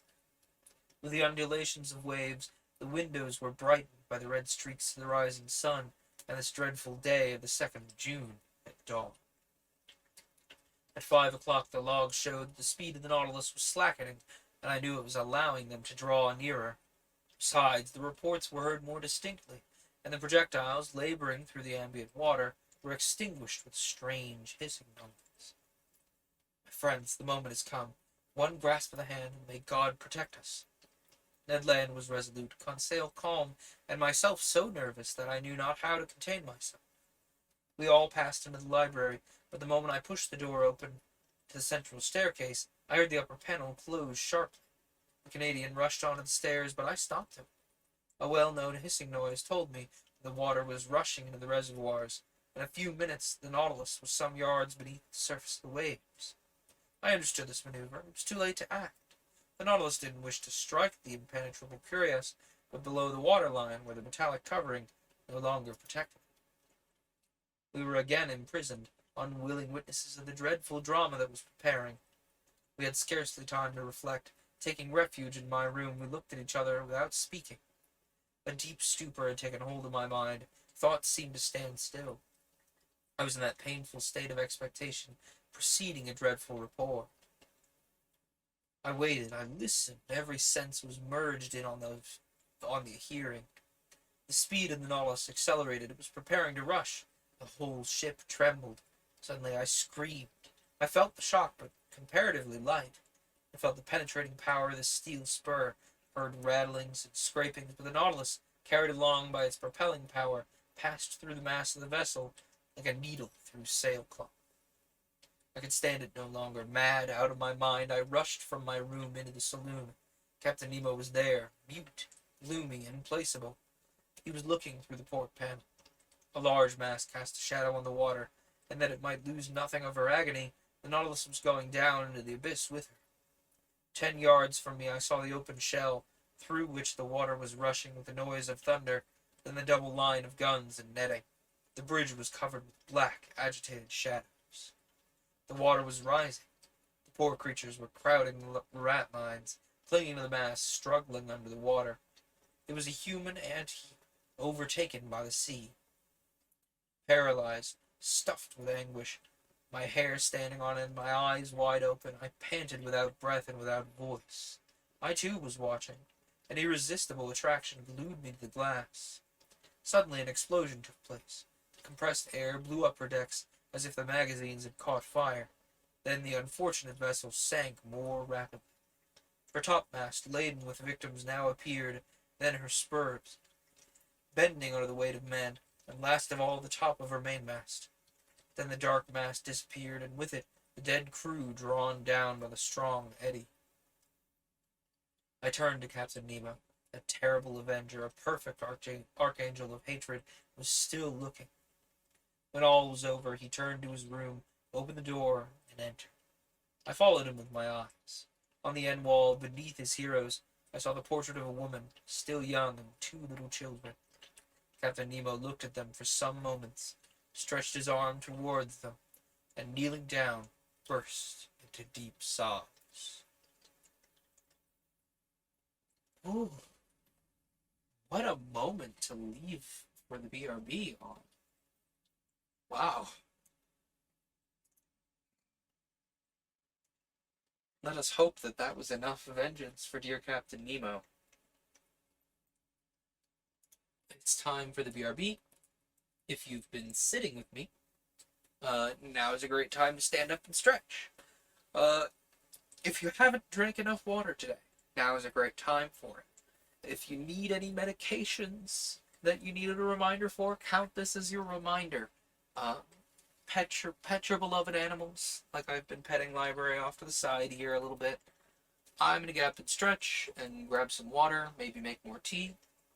I'll be back in about 15 minutes. Ooh, but before I'm back, I need to turn on the music. Turn on the musics. The musics that won't get me copyright strited. Circuit jar. Sorry, I'm. Can I sort these by when they were added? Is that allowed? Date modified. Yeah, I'm gonna play just the newer stuff, because that's definitely probably enough time. Either way, I've been cutting these out of the podcast, just because I don't particularly want to deal with posting some of the required Creative Commons licenses. They should be available somewhere on Twitch. Someone complain at me if I haven't done that yet. But here we go. Time for some music.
Okay. How did I make out on time? Anybody paying attention to that? I wasn't. But I say usually 15 minutes because that's usually how long my tea kettle takes me. Let us open the book stream once more. Do you have opinions, library? Would you like to be on the screen too? Yeah. You have opinions, young man? Let us have a little sip of our tea here.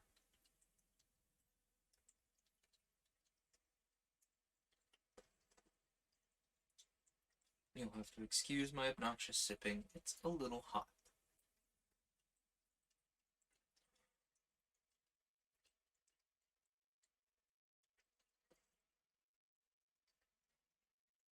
Alright, that's all I'm going to be able to manage while it's this hot. Let us dive back into the last two chapters of 20,000 Leagues Under the Sea. Starting with chapter 22, The Last Words of Captain Nemo. The panels had closed on this dreadful vision, but light had not returned to the saloon. All was silence and darkness within the Nautilus. At wonderful speed, 100 feet beneath the water, it was leaving this desolate spot. Whither was it going? To the north? To the south? Where was the man flying to after such dreadful retaliation?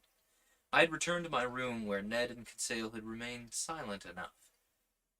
I felt an insurmountable horror for Captain Nemo. Whatever he had suffered at the hands of these men, he had no right to punish them thus. He had made me, if not an accomplice, at least a witness of his vengeance. At 11, the electric light reappeared. I passed into the saloon, which was deserted.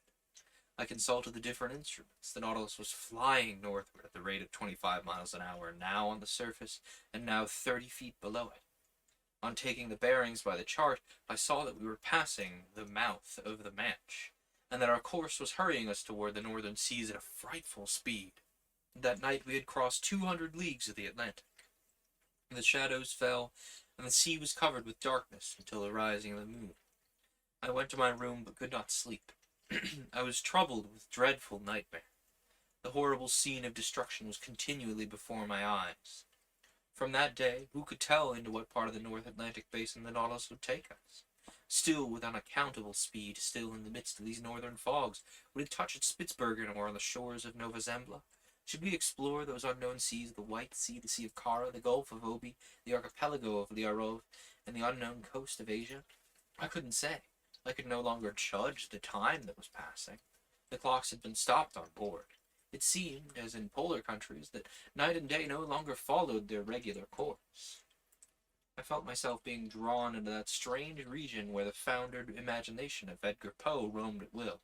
Like the fabulous Gordon Pym, at every moment I expected to see that veiled human figure, of larger proportions than those of any inhabitant of the earth, thrown across the cataract which defends the approach to the pole. I estimated, though perhaps I may be mistaken, I estimated that this adventurous course of the Nautilus to have lasted 15 or 20 days.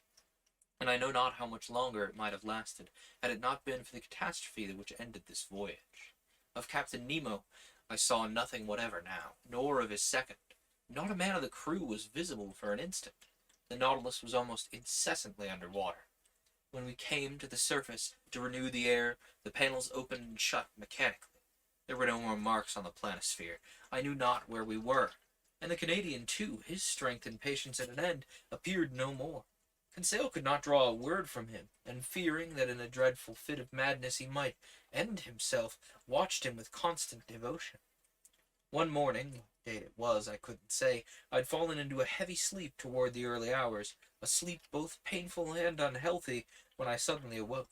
Ned Land was leaning over me, saying in a low voice, "We are going to fly." I sat up. "When shall we go?" "Tonight. Our inspection on board the Nautilus has seemed to have ceased. All appear to be stupefied. You will be ready, sir?" "Yes. Where are we?" "In sight of land. I took the reckoning this morning in the fog. 20 miles to the east." "What country is it?" "I do not know, but wherever it is, we will take refuge, sir." "Yes, Ned, yes, we'll fly tonight, even if the sea should swallow us up." The sea is bad, the wind is violent, but 20 miles in that light boat of the Nautilus does not frighten. Unknown to the crew, I have been able to procure food and some bottles of water. All follow me. If I am surprised, I will defend myself. I will force them to kill me. We'll die together then, friend Ned. I'd made up my mind to all. The Canadian left. I reached the platform on which I could, with difficulty, support myself against the shock of the waves. The sky was threatening, but as land was in those thick brown shadows, we must fly. I returned to the saloon, fearing and yet hoping to see Captain Nemo, wishing and yet not wishing to see him. What could I have said to him? Could I hide the involuntary horror with which he inspired me? No, it was better I should not meet him face to face. Better to forget it. And yet, how long seemed that day, the last that I should pass in the Nautilus? I remained alone. Ned Land and Conseil avoided speaking for fear of betraying themselves. At 6 I dined, but I wasn't hungry. I forced myself to eat in spite of my disgust, that I might not weaken myself. At 6:30 Ned Land came to my room, saying, "We shall not see each other again before departure. At 10 the moon will not be risen. We will profit by the darkness. Come to the boat. Conseil and I will wait for you." The Canadian went out without giving me time to answer. Wishing to verify the course of the Nautilus, I went to the saloon. We were running north-northeast at a frightful speed, and more than 50 yards deep. I cast a last look on the wonders of nature, on the riches of art heaped in this museum, upon the unrivaled collection destined to perish at the bottom of the sea with him who had formed it. I wished to fix an indelible impression of it in my mind. I remained an hour thus, bathed in the light of that luminous ceiling, and passing in review those treasures shining under their glasses. And then I returned to my room. I dressed myself in strong sea clothing. I collected my notes, placing them carefully about me. My heart beat loudly. I could not check its pulsations. Certainly my trouble and agitation would have betrayed me to Captain Nemo's eyes. What was he doing at this moment? As I listened at the door of his room, where I heard steps, Captain Nemo was there. He had not yet gone to rest. At every moment I expected to see him appear and ask me why I wished to fly. I was constantly on the alert. My imagination magnified everything. The impression became at last so poignant that I asked myself if it would not be better to go to the captain's room, see him face to face, brave him with look and gesture. It was the inspiration of a madman. Fortunately, I resisted the desire and stretched myself on my bed to quiet my bodily agitation.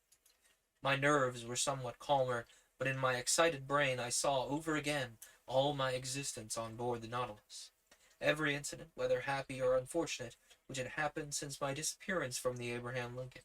The submarine hunt, the Torres Straits, the savages of Papa, the running ashore, the coral cemetery, the passage of Suez, the island of Santorini, the Cretan diver, Vigo Bay, Atlantis, the iceberg, the South Pole, the imprisonment in that ice, the fight among the pulps, the storm in the Gulf Stream, the Avenger, and that horrible, horrible scene of the vessel sunk with all her crew.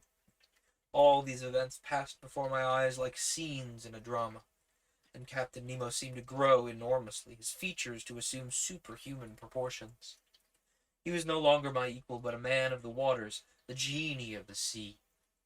It was then 9:30. I held my head between my hands to keep it from bursting. I closed my eyes. I wouldn't think any longer. There was another half hour to wait, another half hour of a nightmare which might drive me mad. At that moment I heard the distant strains of the organ, a sad harmony to an undefinable chant, the wail of a soul longing to break these earthly bonds. I listened with every sense, scarcely breathing, plunged like Captain Nemo in that musical ecstasy which was drawing him in spirit to the end of life. Then a sudden thought terrified me. Captain Nemo left his room. He was in the saloon. I had to cross it to fly.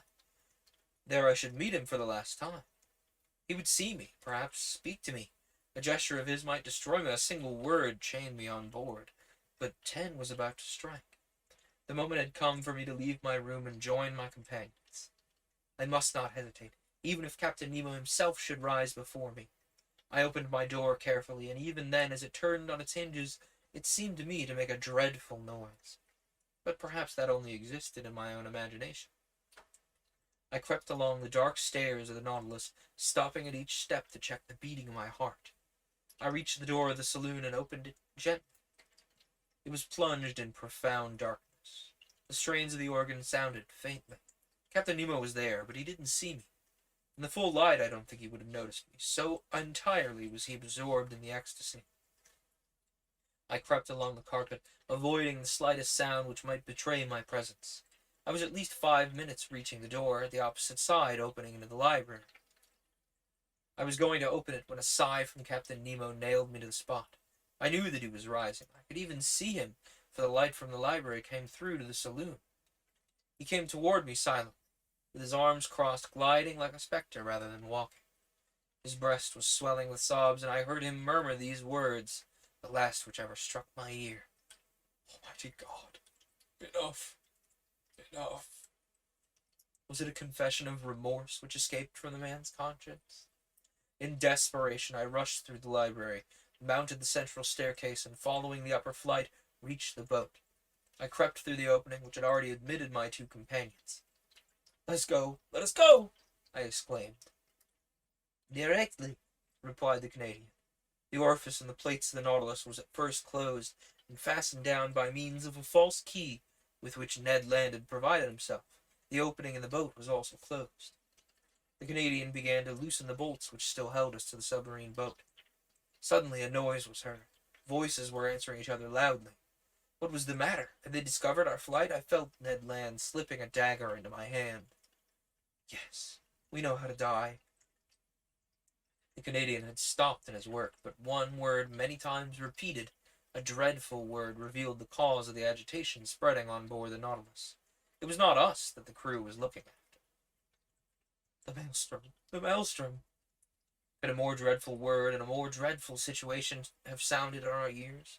We were then upon the dangerous coast of Norway. Was the Nautilus being drawn into the Gulf at this moment? Our boat was going to leave its side. We knew that at the tide, the pent-up waters between islands of Faroe and Lofoten rush with irresistible violence, forming a whirlpool from which no vessel ever escapes. From every point of the horizon, enormous waves were meeting, forming a gulf justly called the navel of the ocean, whose power of attraction extends to a distance of 12 miles. There, not only vessels, but whales are sacrificed, as well as white bears from the northern region. It's thither that the Nautilus, voluntarily or involuntarily, had been run by the captain. He was describing a spiral, the circumference of which was lessening by degrees, and the boat, which was still fastened to its side, was carried along with giddy speed. I felt that sickly giddiness which arises from long-continued whirly round. We were in dread. Our horror was at its height. Circulation had stopped. All nervous influence was annihilated. And we were covered with cold sweat, like a sweat of agony. What noise around our frail bark! What roarings repeated by the echo miles away! What an uproar was that of the waters broken on the sharp rocks at the bottom, where the hardest bodies were crushed and trees worn away with all the fur rubbed off, according to the Norwegian phrase. What a situation to be in! We rocked frightfully. The Nautilus defended itself like a human being, its steel muscles cracked. Sometimes it seemed to stand upright, and we with it. We must hold on and look after the boats. We may still be saved if we stick to the Nautilus. He had not finished the words when we heard a crashing noise. The bolts gave way, and the boat, torn from its groove, was hurled like a stone from a sling into the midst of the whirlpool. My head struck a piece of iron, and with that violent shock, I lost all consciousness. Oh, I'm sorry, library. I've startled the boy. I do hope you could see library during that whole time there. He was quite comfortable.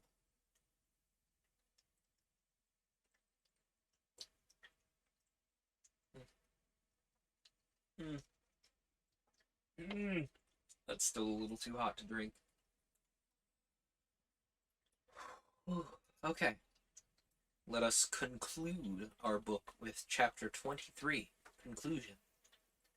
Thus ends the voyage under the seas. What passed during that night, how the boat escaped from the eddies of the maelstrom, how Ned Land, Conseil, and myself ever came out of that gulf, I cannot tell. But when I returned to consciousness, I was lying in a fisherman's hut on the Lofton Isles. My two companions, safe and sound, were near me holding my hands. We embraced each other heartily. At that moment, we couldn't think of returning to France.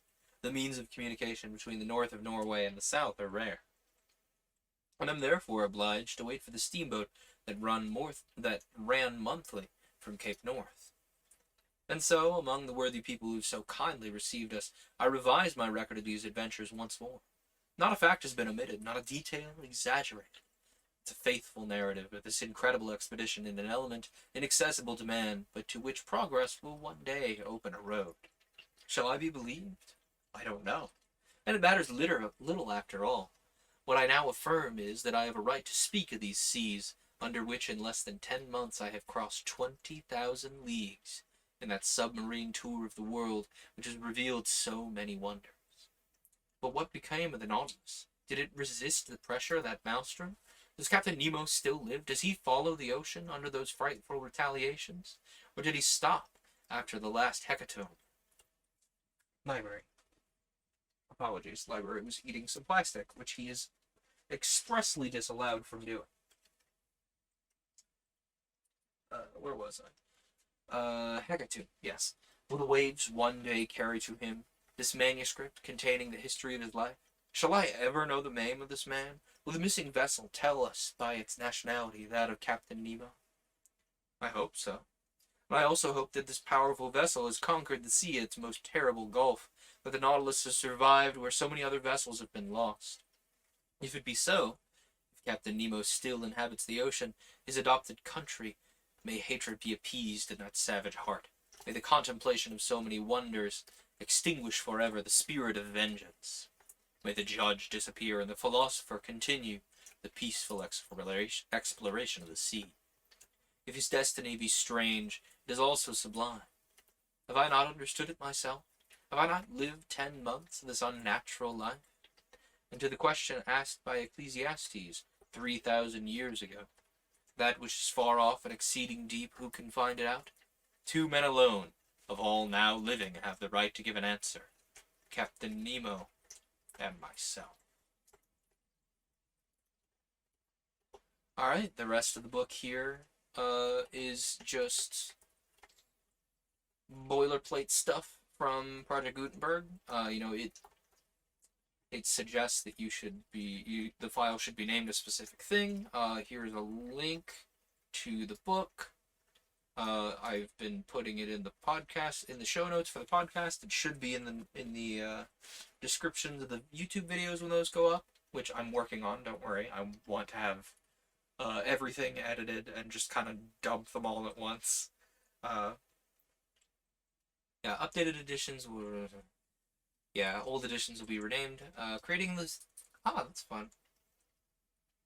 Yeah, there's just a lot of like boilerplate about like, yes, this is in the public domain. You cannot be,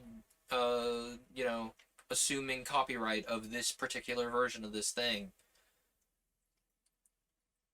Yeah, there's a bunch of like legal boilerplate terms here. Yeah, it's particularly uninteresting in my personal opinion. But it's at the end of every Project Gutenberg book. Alright, so we're coming up on 2 hours here, minus 15 minutes for the podcast, folks. I don't have any more book. I need to wait to start a new book, obviously. Let me see, actually, while I'm thinking about it. Let me see if I have any short stories that I could read. Or we could sit here and look at the treatise on the art of bread making. Does that sound interesting? Oh, yeah, my capture has died for the visual folks. Let me open my library here and see if I have any short stories to fill more time with, because I don't want to be done reading. It's fun to read. Let's see here. The trouble is, I may have some short stories. I don't know that I have permission to read them. What is this? Who wrote this? That's not mine. Oh, that must have come from, yeah. I know where that's from. We've already done Around the World in 80 Days. I would love to come back to Astounding Stories, by the way. There is actually there is a much larger swath of Astounding Stories, and by extension, analog, that is feasibly public domain. Just in the sense of, hang on, let me put the IRL stream camera on while I'm doing this. Yeah, there's a big swath of analog that is still technically, like, I could read it because it's on archive.org, so it must be public domain, or, like, there will be a thing somewhere on the page that's like, you can't download these. These are a library book. And if they're a library book, then I'm wrong and I can't actually read them. But I'd love to come back to Astounding Stories and Analog by extension. I have sent a few emails to the parent company of Analog, like, hey, I would love to read, like, the new issue of Analog every month, but I never got anything out of it. Is there anything I can read here? It really doesn't look like it. Ooh, that's a good Halloween book. Camille, rather. That is, like the prototypical vampire story that everybody's like, Dracula isn't the vampire story, it's Camille. I think. No, that's something else. I'm wrong. Don't email me about that. I'm wrong. Um, Country of the Ooh, I have a bunch of H.G. Wells short stories. That might work. Is the day time stopped moving short enough for this? I don't think the day time stopped moving is short enough for this. Obviously I can't read Dune. The Dunwich Horror is something we're gonna have to read another time. Have I read the Einstein Seesaw on stream? I don't remember. A bunch of these are all copyrighted. I wish The Gardener was not, like, I wish I could read The Gardener because it's a great, like, young adult novel about, like, it's fantastic. It picks up its premise and runs with it, and I enjoy it. I enjoyed it a lot. Helix by J.L. Bryan is also very good. I should see if I can find a contact email for J.L. Bryan. Helix would take me 1,000 years to read here on stream, but it's super fun. It like plays kind of a biopunk thing against a cyberpunk thing all in space. It's super good. I enjoyed it anyway. What else is there? You guys want to read the Iliad? I don't have the patience to read the Iliad aloud, to be honest. I've read it on my own. It's not bad. It really depends on the translation, let's be fair. We've done The Invisible Man. Journeys Through Time and Space. Is that something I have planned next? Maybe. Tell you what, there are not a ton of... I don't know that I didn't plan on this taking this small of amount of time. Sorry, I'm still scrolling my library here to see if there's anything else fun. We've already done Paradise Lost. That was a lot of fun. We've already done Phantom. We've already done Picture of Dorian Gray. People's Soup is something I bought. Never mind. It is a fun little short story, though. I love buying, like, little short stories on, like, a book storefront. It's very satisfying because they're, like, super cheap, but they're also really cool. The Radio Planet is one we're going to get to eventually. I've done The Raven. What else? Ooh, The Repairman is our next book, by the way. I should announce that. The Repairman by Henry Harrison. Wait, no, I might have that wrong. Let me make sure that's the right. Harry Harrison, rather. I misread that. But that's our next book. If you want to go dig it up on Gutenberg first, it's going to be a shorter one. There's a couple of, like, much shorter ones that I'm going to pick up.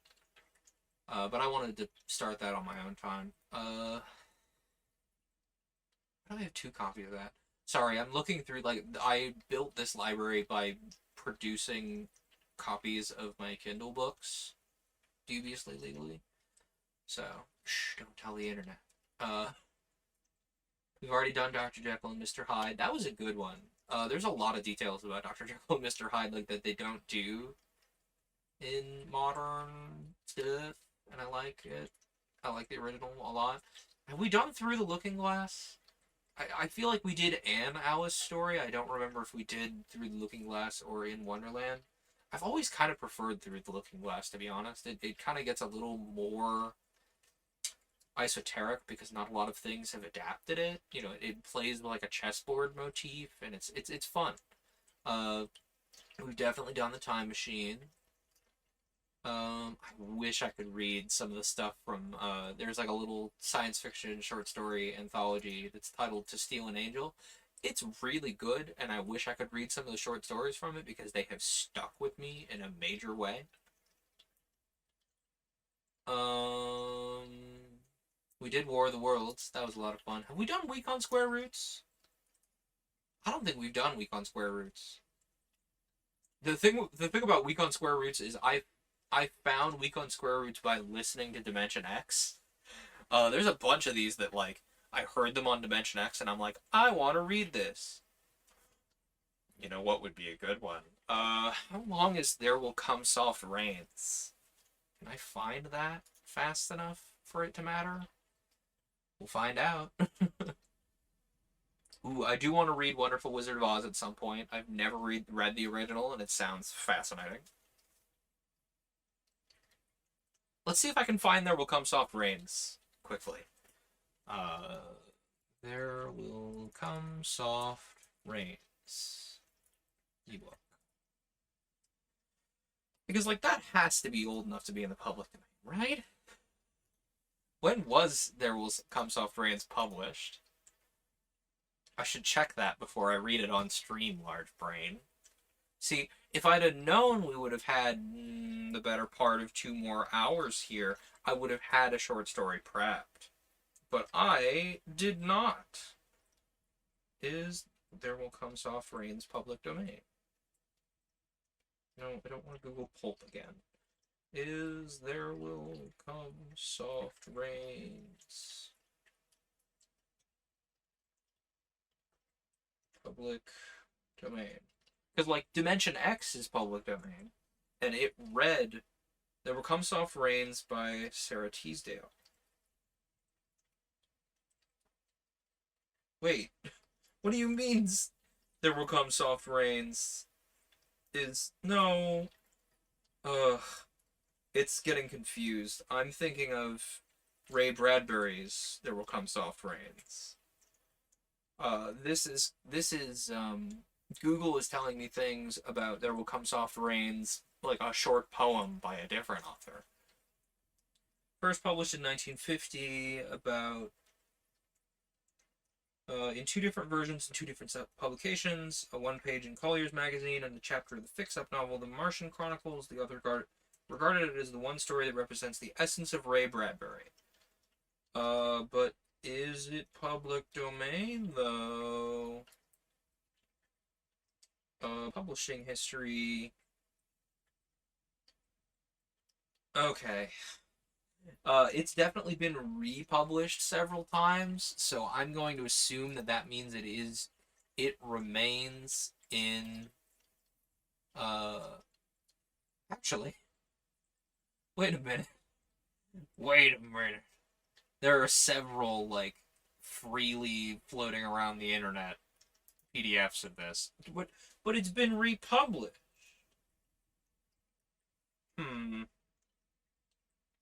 Okay, this is unclear.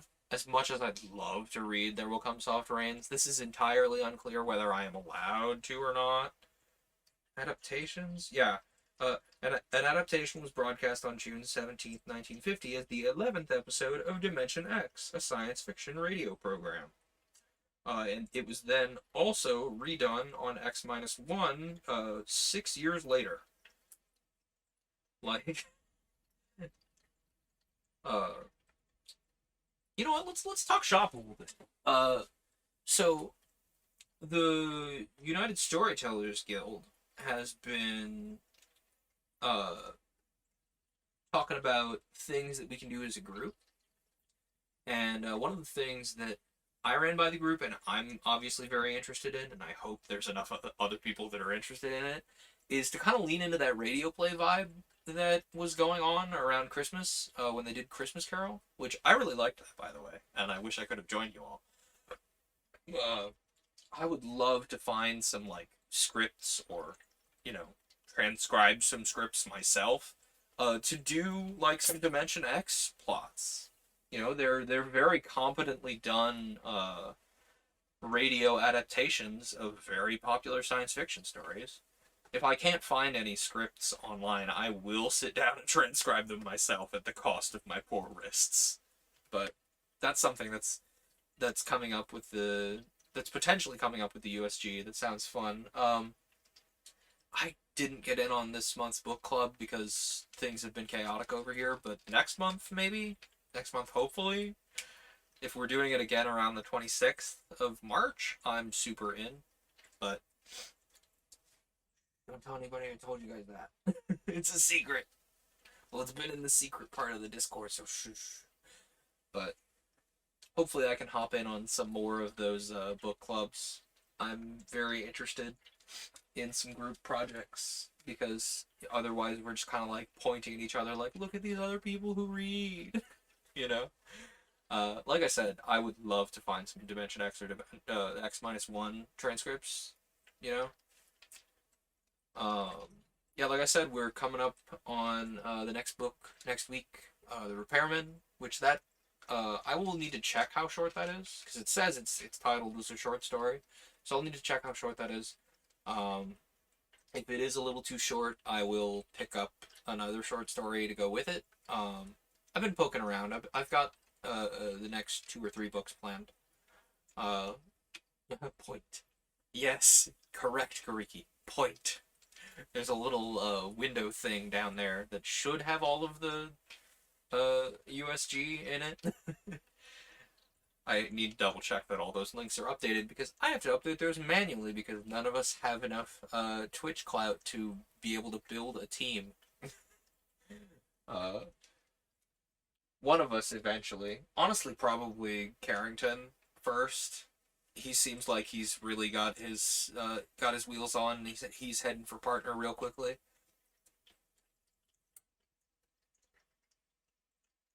That's just my take on the subject. You know, I could be completely wrong. Someone else's stream could, you know, grow legs and they could nail partner before then. Honestly, I'm happy if anybody gets it. Like a partnered reading streamer would be massive for the whole community. Hmm. But speaking of talking shop, friendly reminder, he doesn't have the track record that Fox has too, though. That's fair. I always glaze over about Fox. How long have they been at that? Like, I always consistently glaze over. I think Jubilee would be in a very similar place if she had been able to consistently continue streaming when I first found her. Want some Dimension X scripts, huh? Oh, Dimension X scripts, thank you. I had not dug very far, so I appreciate the digging. Bless. I'm actually gonna write that down. Generic radio Dimension X. Let me type that into a notes app or something. Actually, I know exactly where I'm going to put that. Can I see my channel, please? Yes, my channel. I would like to open my own chat. Oh, of course I can't open it. Oh, heck no. She's had too much of a break. I know. Like, she's a fantastic reading streamer, and I think, taking on a VTuber persona, far, I searched for 27 seconds. Yeah, like I said, I did not search far. Actually, hang on. Let me open this. If this is what I think it is, genericradio.com/series/Dimension X. If this is what I think it is, this might actually... Oh, cool, it didn't open. I love the internet, and when it functions correctly. Sorry, now I'm just getting super distracted. Oh, I've definitely opened this page before. Oh no, I did find this one. Sorry, I found this one, and I did not care for the way the scripts were formatted. Dang. Do we have any scripts for X minus 1? 0 scripts for X minus 1. Library, stop that. Uh, sorry, I looked at There Will Come Soft Rains and A Logic Named Joe, and I didn't particularly care for the way they were formatted, but who knows? I may need to look again.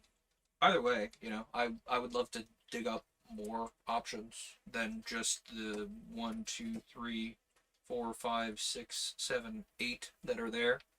Like, those are 8 fantastic episodes of Dimension X. Don't get me wrong. But, like, anyway. I'm digressing a great deal. What was I going to say? I was going to say something before Kariki posted that link. Discord. That's right. I have a Discord. Boop. I have a whole Discord. You can come into the Discord and post suggestions for books. Yeah, I was gonna say, I clicked on, like, the link that was supposed to point to X minus 1 there, and I didn't see anything. Let me type that manually and see if I get anything interesting. But Dimension X and X minus 1 is basically the same thing. X minus 1 essentially, like, literally Oh, there are! What the heck? There are X minus 1 scripts. Yeah, it was like, they actually redid several of the stories from Dimension X. Like, I started listening to Dimension X, and then I went, wait, a bunch of these episodes show up again in X minus 1, so I just started listening to X minus 1 anyway. Oh, man. Cold Equations is a really good one. Mars is Heaven is a really good one. Marionettes Inc. is a great one. Are these pleasant? Can I read these? Oh, these are much better. Bless. Okay, I'm gonna post that link in a chat. Hi, I would like to copy this link. Thank you. A few stories also appear in Suspense. Huh. I didn't know that. I mean, a lot of the stories being adapted are kind of, you know, science fiction, like the great short stories. We could also always do, you know, the old standby, They're Made of Meat. You know, that one that they do on Desert Bus every year. It's a good one, to be fair. I've just heard it done a bunch. Bask in my awesomeness. I don't know why I didn't think to, like, I clicked on that link and nothing, like, so on the Dimension X scripts page, I clicked on the link that said X minus 1 and nothing showed up, and I went, oh, they don't have any X minus 1 scripts. I didn't think to actually directly open the page because I have large brain syndrome. I'm gonna post that there.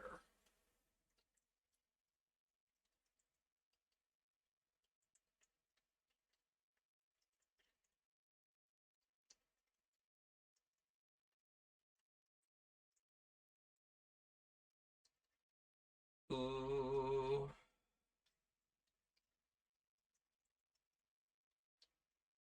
I really enjoyed listening to X minus 1, like the big chunk of it that I did.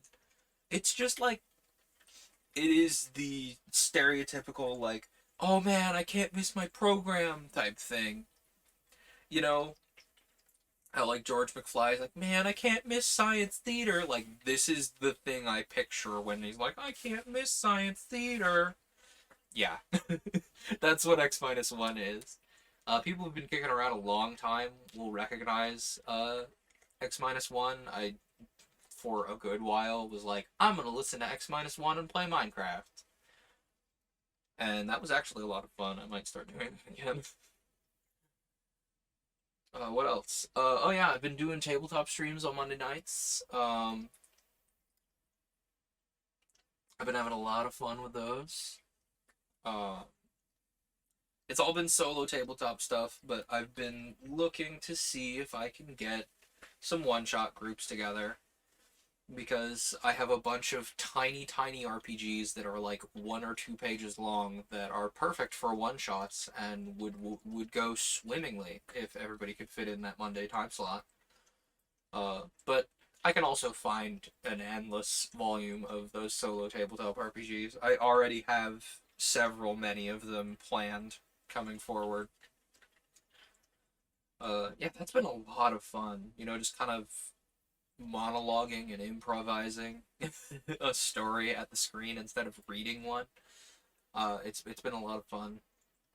I'm working on a table cam, so you don't have to have the camera like tilted down at the table to see the cards. I have it like 30% done. Anyway, I'm just rattling on at this point. Do I have any more announcements to make? I don't think so. Sorry, I was rattling on to try and give myself time to remember more things.